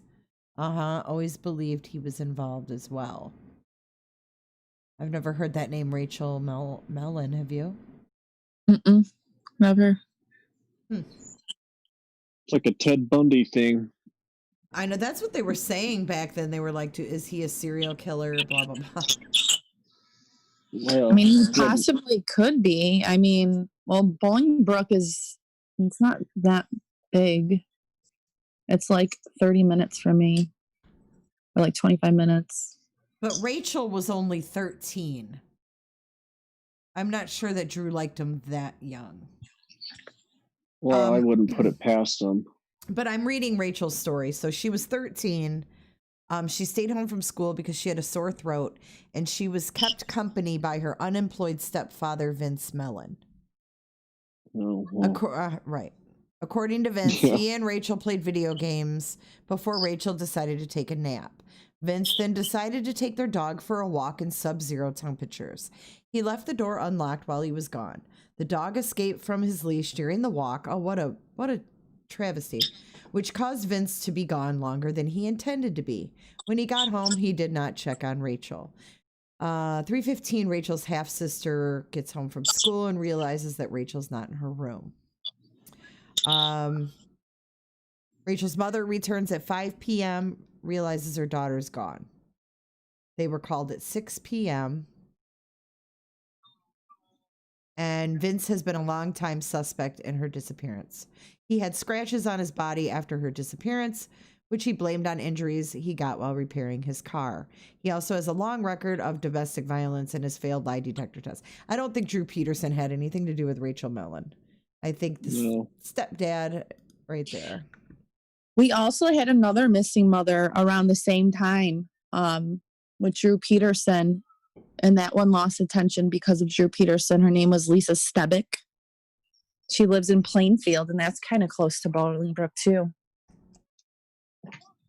Let's see, Lisa. Let's see what the circumstances are. She went out for a jog and was never seen again. I think that was in 2007. It was 2007. Yeah. But her husband, Craig Stebick, refused to talk to police or help in the investigation or search. Yeah, because he said that she was cheating on him. Yeah, well, there you go. You have infidelity. You have a husband that won't cooperate. I don't think Drew Peterson had anything to do with that either. Let me just shut that shit down right now. You never know. I don't think so.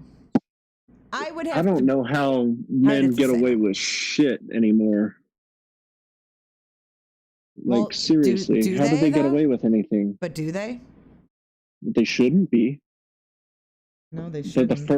We're the first suspect in everything. Like, it doesn't matter what it is, it's the man first.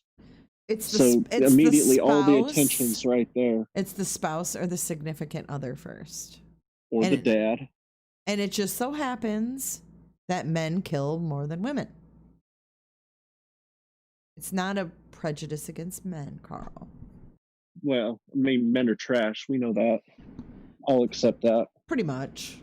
But few and far between. There's some good ones. But yeah, for the most part.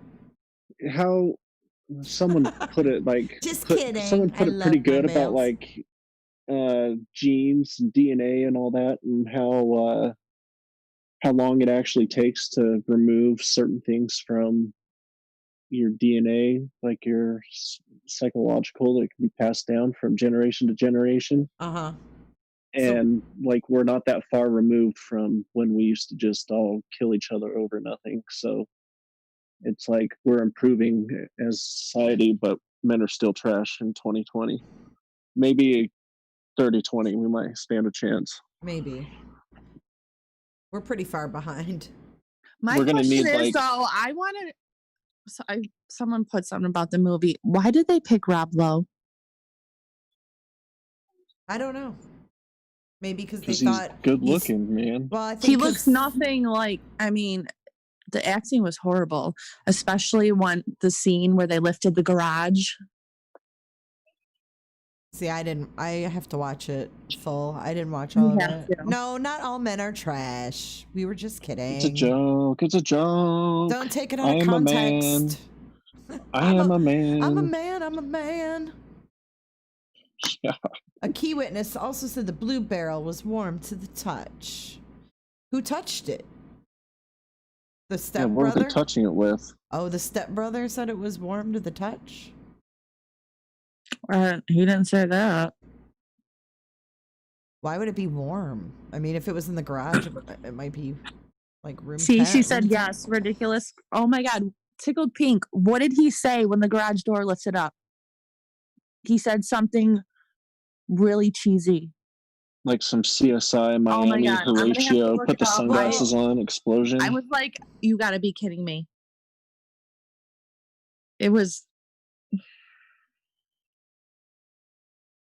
something like, I don't know. It was so cheesy. Well, I think that's probably why they picked Rob Lowe, because I think Rob Lowe's kind of cheesy, in my opinion. So I think he can play a cheesy role pretty well. Like when he played, remember he played the cheesy like guy in Wayne and Garth? Like he did a good job being really cheesy. Hey, he was also great in Austin Powers as number 2. I have never watched those movies. You're missing out. No, I'm not. I don't think I would think it's funny. And what was he in Tommy Boy when he was banging his mom in Tommy Boy? He was. Oh my God! Here, John. Funny as hell in that too. I like that movie. Clip. Play that. I can't find it.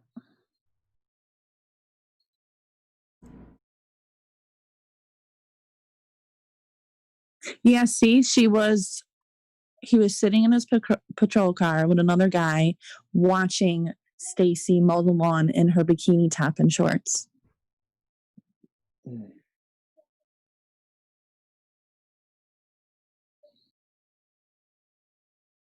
Womanizer. Womanizer. It's so gross. Like Yeah, it is gross. He just looks like such a tool. A stupid ass mustache. I just don't get it. I don't. Come on. I mean, I get it. There's a type for everyone, but well, the Stacy, in her defense, she was supporting herself at 17, working as a receptionist at a hotel. So she was struggling, and she met him because I think he was called to the hotel several times for, police-related incidents, and that's how he met her. And she probably saw it as a way out. She had a hard life. So, she was typical, prey for someone like him. Okay, Melissa B. has sent me Rob Lowe's best performance, it says. Play both of them. I sent you two. All right, here's the first one. I gotta mute myself.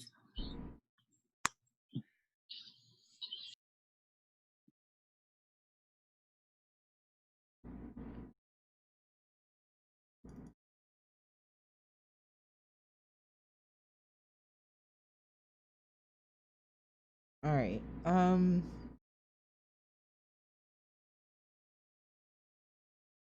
gotta get rid of Drew. The only movie I have ever liked Rob Lowe in was About Last Night. Oh, I forgot about that movie. God, that's an oldie. I love that movie. That's an oldie. Yes, it is. Did you see him in Tommy Boy? Yes, I did. I liked He's Tommy good Boy. in Tommy Boy. All right, are you ready? Here we go. What the hell was that?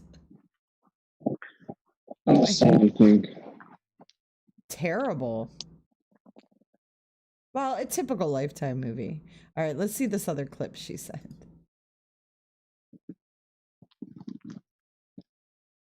Maybe there's a delay because it still isn't showing on mine.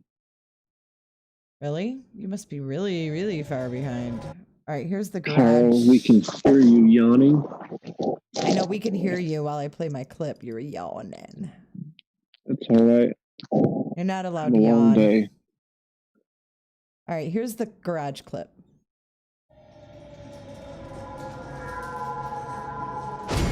Wait, hold on. Y'all can't see it. Ugh. Stop yawning. It's Chris's fault. She should have said it.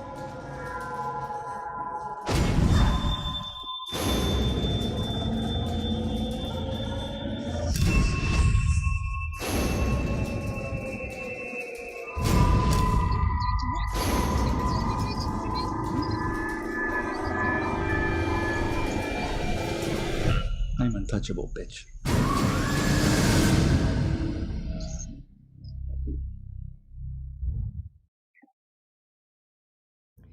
He kind of looks like him. I mean, not totally not like him. I'm untouchable. No.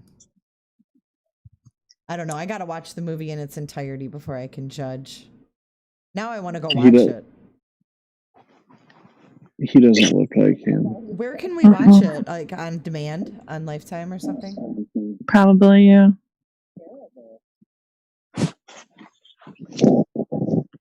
All right. Well, I'm ready to get off here because I have to get up early with a 16-month-old.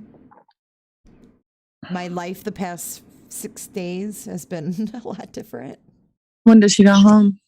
Tomorrow, like later. So, yeah. So we went through what happened with Drew Peterson and all the wives, and be looking for the event with his son coming up this week. And then the prison call. And then the prison call that Melissa B. Yeah, everybody put in chat that Melissa B. needs to get on that. Yeah, Melissa B., get on that. So tomorrow morning at 10 a.m., I'm going to be going live. There is a case unfolding right here by me in St. Petersburg. And there's a mother and a daughter that are missing. And they've been missing since, I believe, Wednesday or Thursday of last week. Their car is gone. Their phones are at home. But their dogs are gone as well. And there was, I know JLR was out there searching today, searching woods and just going all over the place around their house. They were doing like ground searches.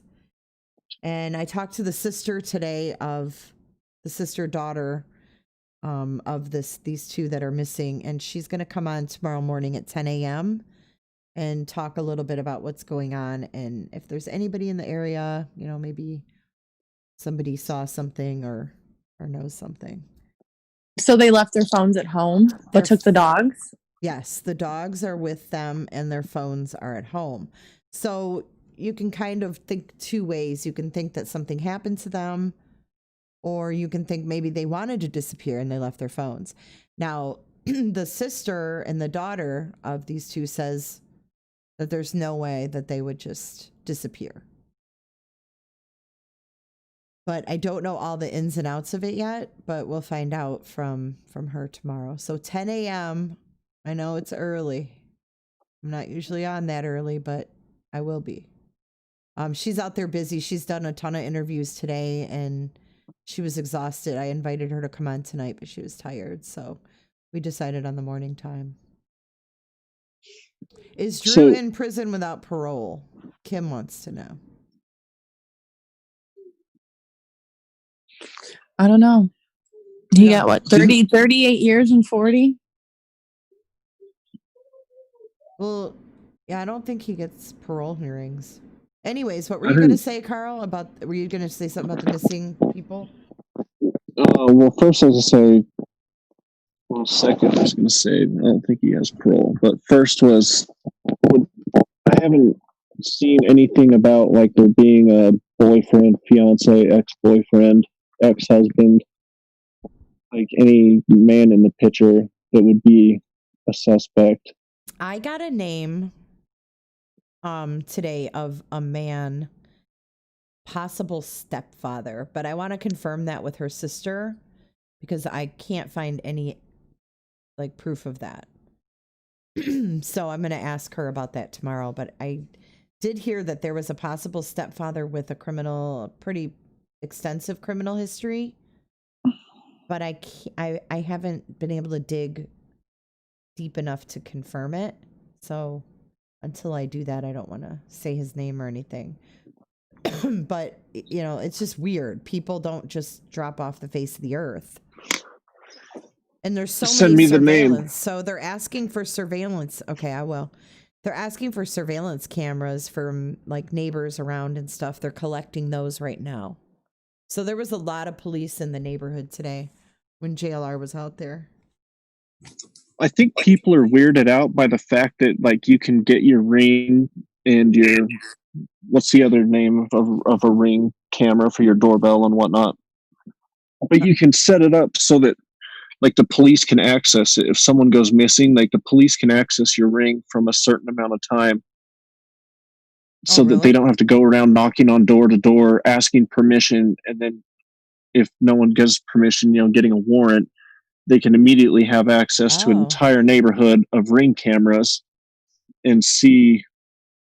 So like if it was like a mandatory thing to do that when you subscribe, I know people are weirded out. They don't want to be like, well, I don't want to see them bringing all the drugs, whatever, you know, like Arlo. Yeah. Arlo.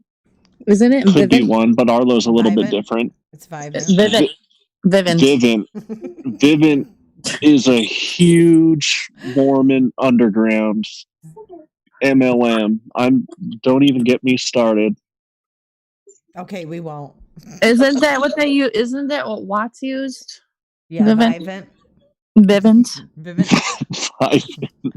Okay, Carl, one thing you're going to learn about me is I have a hard time pronouncing things sometimes. That's cool. There you go. I tend to say things how Jay, they look. Untouchable will air August 2nd on Lifetime. Oh, the Drew there we Peterson go. movie. Thank you. Okay, so here's the story that I'm going to be talking with the sister tomorrow. Let me screen share with you guys. You know what, Carl? I wonder if I can screen share on Zoom so you can see it. Probably. Let me see if I can do that. That would be nice, so I can see it too. Yeah, because you don't matter. No, I'm just kidding. You can see it on your YouTube. You know how to do it. Oh, that one cut me deep too. Oh my! I felt that one, Melissa B. You guys are so dramatic. Someone said we're in St. Pete, 4th Street or question mark. Okay, so this is the deal. On Sunday, family and friends searched for hours across Pinellas County looking for clues as to where two women, a mother and her college-age daughter, could be. The family of the pair has not heard from the women for days, and they're concerned. It's been 4 days since anyone has seen or heard from this mother or daughter, and with each day that passes, the worry only grows. So Desiree Cook, that's the one I talked to today, she said if Alexis or her mom would go anywhere, they would take their phones with them. If they were to go on trips or anything, there would always be posts on Alexis's Instagram. She was always excited about traveling, so for them to just disappear is not like them at all. So that's Alexis's sister. Now, interesting that she says Alexis or her mom. So she must have been married to Desiree's dad, the mom. You know what I'm saying? They're like half sisters. Because she's saying that's not her mother. They have different moms. Angela Jolly and her daughter Alexis were last seen on Wednesday, July 22nd, around 11:30 at their St. Petersburg home. However, the next day, neither of the women showed up for work. That's when family and friends knew something wasn't right.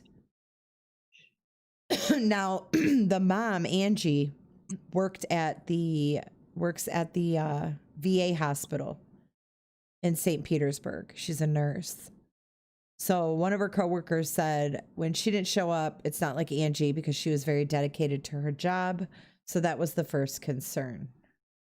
They are in the car is missing, a 2018 Toyota Camry.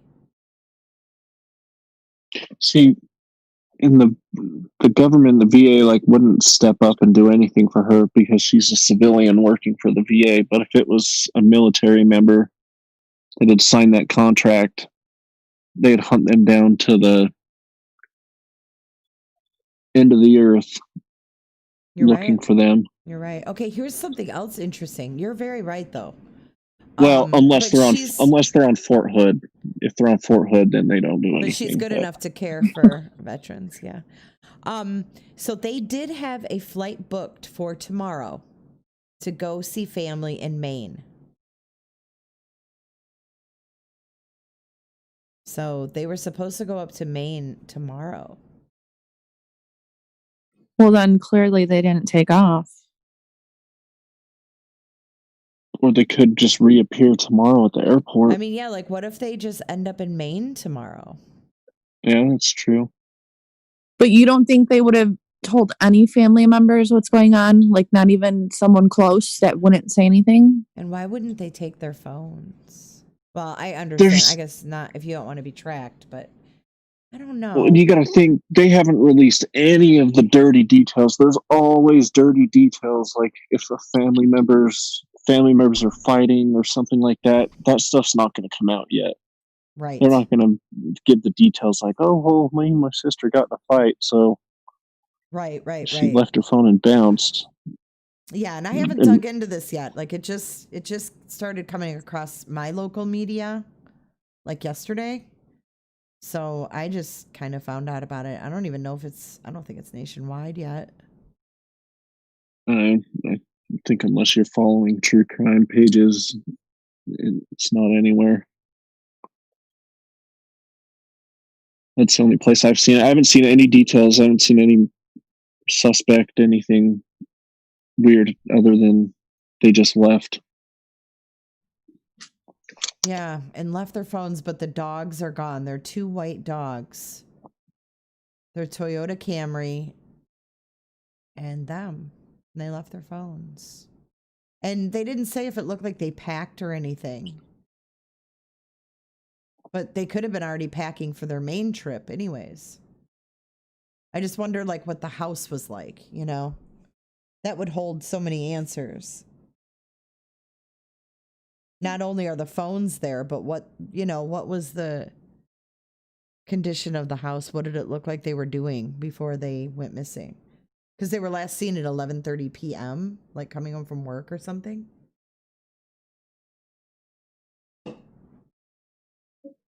Which article did you read to catch up on this? The WFLA? Yeah, WFLA. .com? Mm-hmm. All right. Well, I won't read that one then.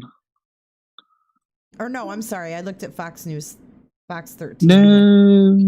Sorry. I looked at Fox 13. All right. Well, let me see if there's... Those Toyotas are reliable. If they were going somewhere, it's a good car to take. But the reason, would be why. Like, why would they why would they want to take off like that? I mean, if they got in a fight with someone, maybe they just wanted to get away. I don't know. There's been some weird stuff that's... I've had family members disappear,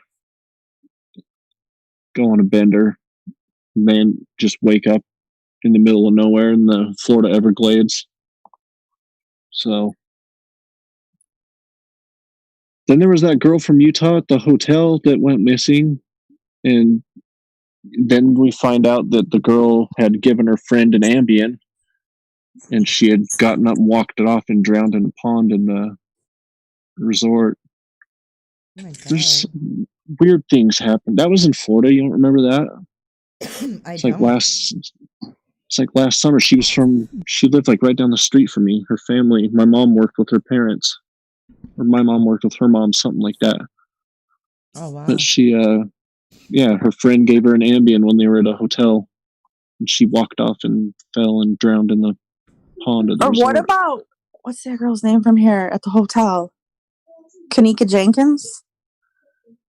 Oh, the one that wandered around the hotel, and then she ended up in the freezer. Was drunk. Yeah. Mm-hmm. And people are saying that was for sure set up. But have you seen the videos, the cameras on that? Mm-hmm. Oh yeah, we've seen it. Yeah. Well, MTV did started their own true crime series. They did an episode on it. Hey, so that was supposed to go like that was like a going away party for her because she ratted some gang out. It was, or say that again? Yeah, that's what they said. Well, word around the street here is that she snitched, and so that was her murder party. Yeah, she was supposed to go to like witness protection. Wouldn't the cops come out and say that by now if she was? I don't know. I just seen people going live about it, like just randos off the streets going live with like face masks on because they're in a gang. Oh, were they bragging about killing her? Well, then I heard she was murdered for her organs. Oh yeah, there's black that. Market. So, you guys, did you see the missing woman from Idaho that was posted on East Idaho News just a couple days ago? Oh, I've seen that. They found her body. They did? Yeah, they found her.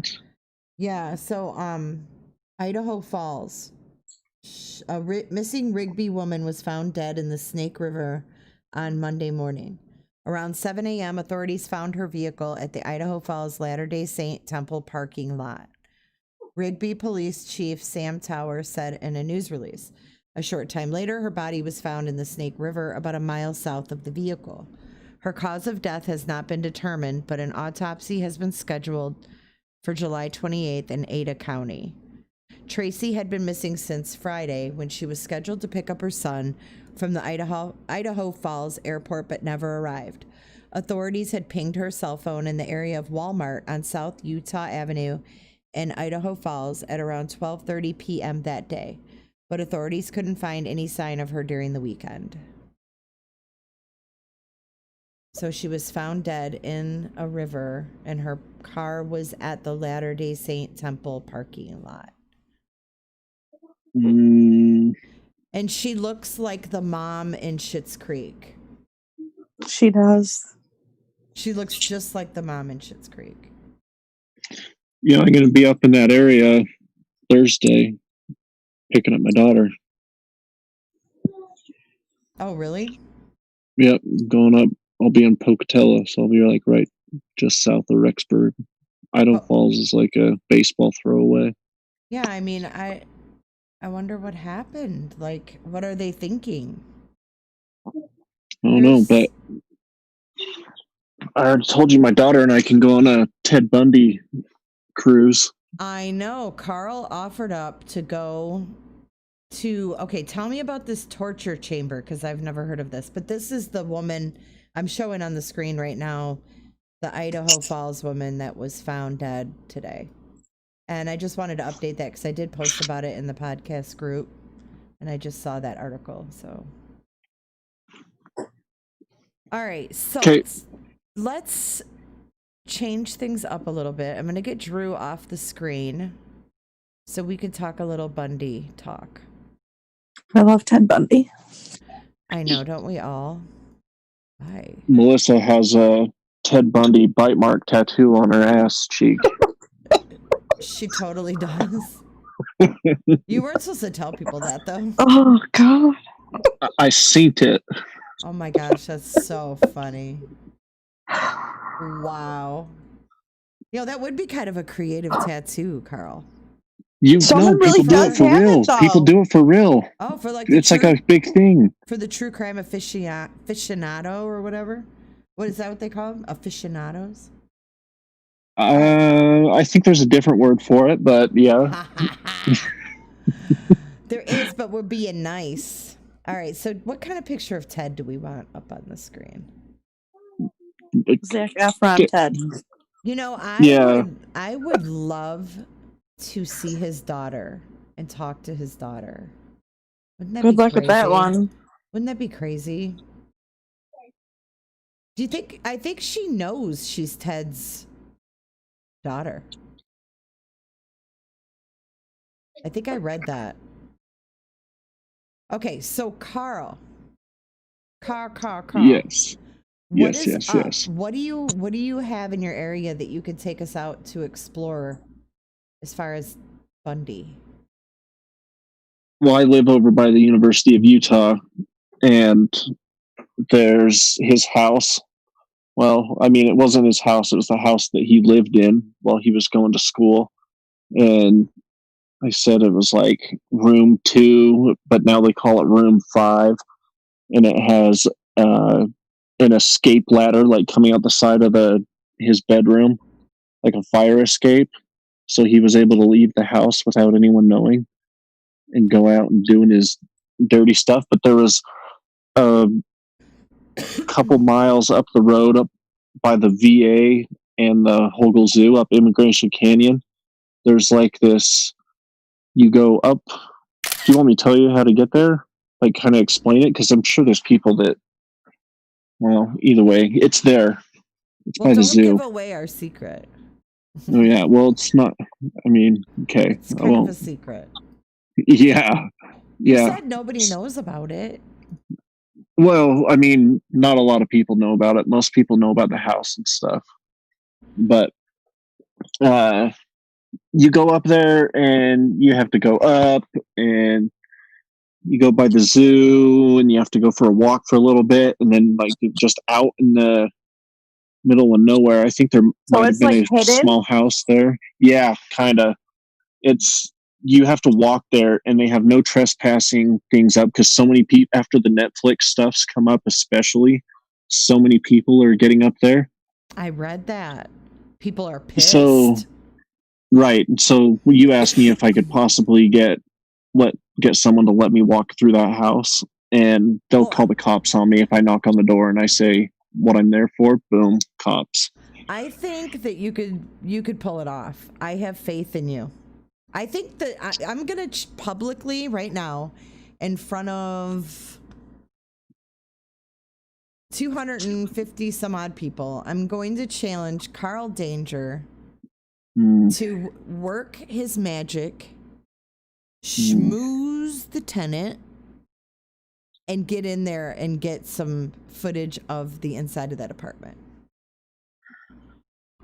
At least. What's the daughter's name? Get the tenant to talk to you. What's the daughter's name, Jay? Whose daughter? We don't know. We don't know. Michelle's like, reach out to her, Melissa. Yeah, we don't. She lives, I think, in Europe. I've looked it up before. Her name's Rose Bundy, but I believe she changed her name. I would. She was born in 81, so she would be 38 years old right now. We're all over the place. But look at this picture of her when she was a baby with Ted and her mom. Her mom just recently died like a year ago or so. Or no, maybe it was a year or two ago, because I did a video about it. Actually, my doctor, he's a family friend. His wife, her aunt disappeared and was killed around the same time Ted Bundy was living here. And the family is like 90-something% sure that Ted Bundy killed their aunt, cousin, sister, well, they say all that the business. Killed like at least 100 women. They live down the street a ways, closer towards the University of Utah, and they found her body all the way out by Saltaire.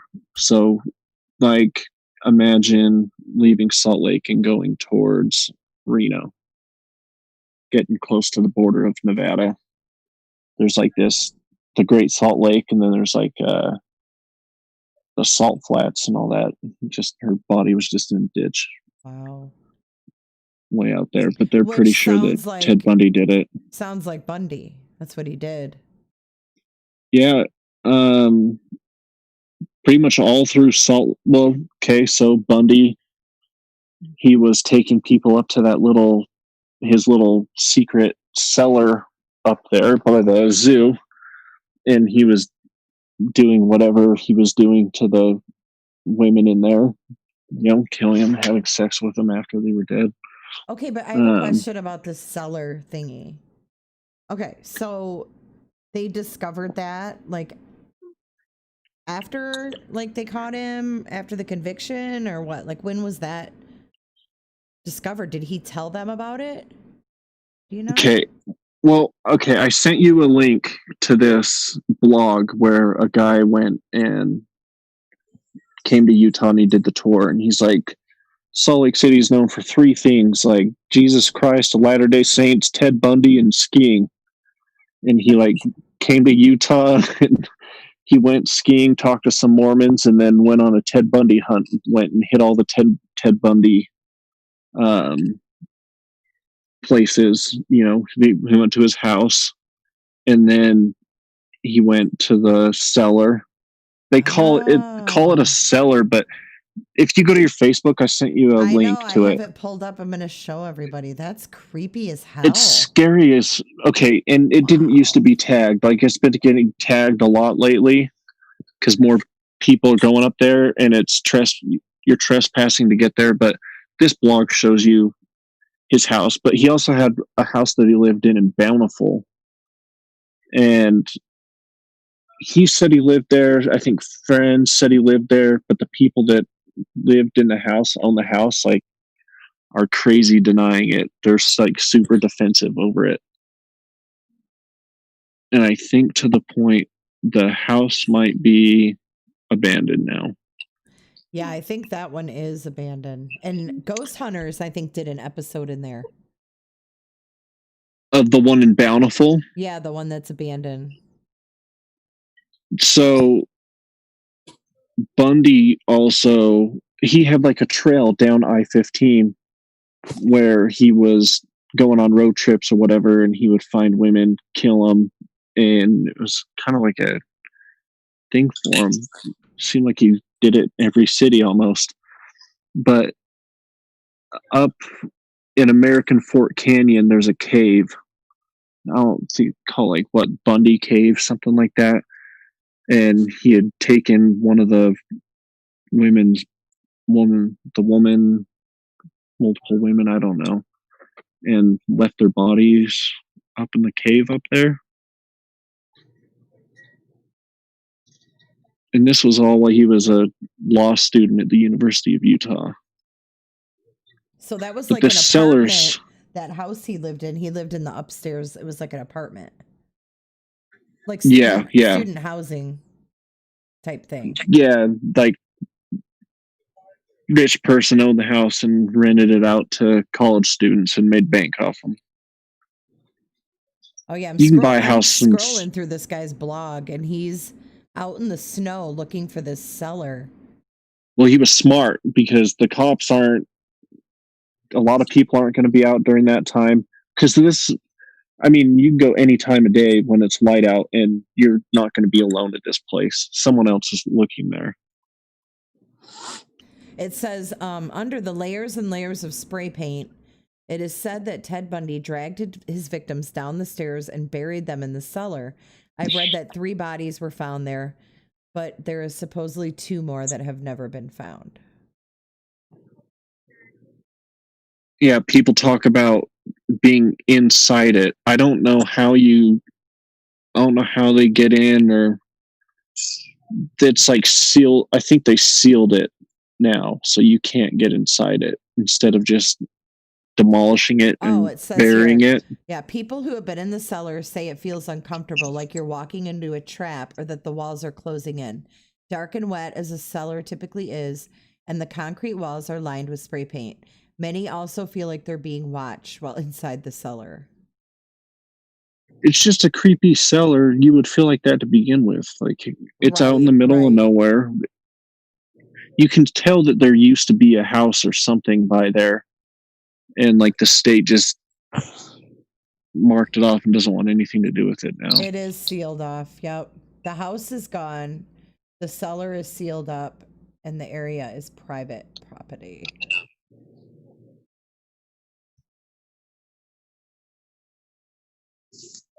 Interesting. This guy wrote on the blog, this old guy commented and said, traveling alone to Ted Bundy's cellar was extremely dangerous. You could have gotten lost in the snowstorm and your body found weeks later, or you could have been kidnapped and murdered by whoever was watching and your body would never be found. You're very lucky to have made it out of there alive. I had goosebumps reading your story. Your life is more important than getting a good travel story. Like someone said in chat, Rose Bundy is now Rosa in England and has twins and doesn't have to work. Doesn't have to work. I don't know. That's what they said. She goes by the Bundy name. I thought she had a different last name. I could have sworn I read that. I wish they didn't demolish John Wayne Gacy's house because I would have loved to went there. Oh, I know it. Who would want to live there, though? How could they even keep that? Well, they demolished the house and then they rebuilt another one, but it's on the market right now. Are you serious? So, like, weren't the bodies in the basement? In the crawl space. They were all buried down there. So, that crawl space is still there? Or did they fill it in? I have no idea. That's so disgusting. That would be so creepy. To know that bodies were in the crawl space of the house that you live in? The house is like 15 minutes from me. I should go do an open house. I know you should do a walkthrough. Ask the realtor, don't, just have a GoPro on and be like, were there any deaths or anything in this house? Or can you take me in the basement? Is there a crawl space? Can we see it? Melissa crawls through there to their flashlight. Could you imagine? Yes. Really? I actually could. I probably would do it. I could picture Melissa, though, being able to get into that Bundy apartment. Probably the abandoned one. I challenge Melissa. Just like you wanted me to go live at the Peterson house. Of course. I'm like, you're going to the Peterson house? Go live. Let's do it. No, I don't want to be intrusive. I understand that they've been through a lot, and it's not a joke. I get it. That guy lost his career, that Steven. Lost his career. That's a huge blow, Yeah. But anyhow, I'm going to wrap this up because it's gone beyond the Drew Peterson story and way beyond, and I got to get up early, like I said. But yeah, join me at 10 a.m. if you guys are up. Carl, at 7 a.m. if you feel like you have nothing else to do, feel free to hop on. Oh, I'm looking at a diagram. There was 26 bodies found in the crawl space under the house. Ew. 1 body found under the floor of the garage. 1 body by the barbecue pit. And then I'm all a body good. found by the storage shed. I'm all good living in that house. Is the storage shed gone too? Yeah, the house now it looks really nice. I wonder if people know, though, if people even realize it. Younger people. Oh, for know. sure. For sure. Think so? I think there's more. I think the younger people are more into Bundy and hearing about him now. No, I'm talking about. The older No, I was people talking are about giving Gacy. up on it. No, I was talking about Gacy. Oh, well. No, I did interview someone who went to school and was a sorority sister of Georgianne Hawkins, one of Bundy's victims in Washington. She lived in the sorority house next door. It happened in the alleyway right behind their sorority houses. Really scary. But anyways, maybe I'll ask my friend if she'll tell me about her relative. She'll talk to me about it. My mom just barely told me about it when I was talking to her about Bundy, I don't know, maybe a month or 2 ago. What? I know you, but I can't. Okay, shh. Tell me more.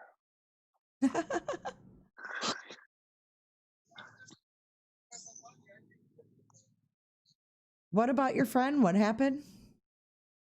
Oh no, I'm saying maybe I can find a way to ask her. She's pretty cool. She's really nice. About what, though? I'm lost. About her aunt that was murdered. Oh, right. Yeah. And they think it was Bundy. I can probably get her. I could get her to talk about it. But they never found her? Or they did find her body? I'm going to say a funny story right now, just because it's kind of related, because my grandma's the one that kind of told me about. It was with my grandma and my mom when they were telling me the story about Bundy. But my grandma, I was making fun of her because she's super proper and polite and all that. It's your typical old school grandma. And I was making fun of her. I was like, "You don't know anything about true crime, Grandma." And she's like, "Yeah, I was on vacation with your grandpa and our friend and his wife, and we were in Mexico at a resort, and he died, and we had to put him in the car and roll him up in carpet and put him below our feet and get him across the border. Yeah, they had to smuggle him across the border because the government wouldn't have released the body to come back. Yeah, so my Damn. grandma and grandpa across the border, gangsters. Crazy. They had to smuggle the body back. Yo, and I thought the worst thing that my grandma ever did was like fart and blame it on my daughter. Oh my and God. then I found out she smuggled a body across the border. That's funny. Hey, sometimes you got to do what you got to do. I don't know which of those stories is more embarrassing for her.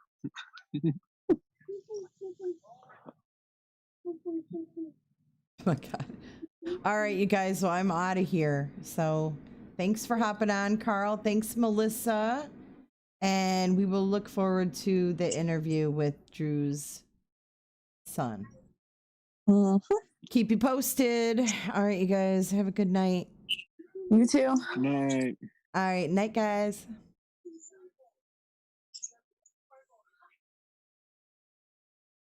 Thank you for joining tonight, you guys. I haven't read any chat tonight. We kind of got all over the place, but we did cover the Drew Peterson story, and look out for that interview coming this week. Thanks for joining. Thanks for the chitter chatter, Melissa and Carl. I always enjoy it. Everybody have a great night, and I will see you tomorrow morning at 10 a.m. Eastern.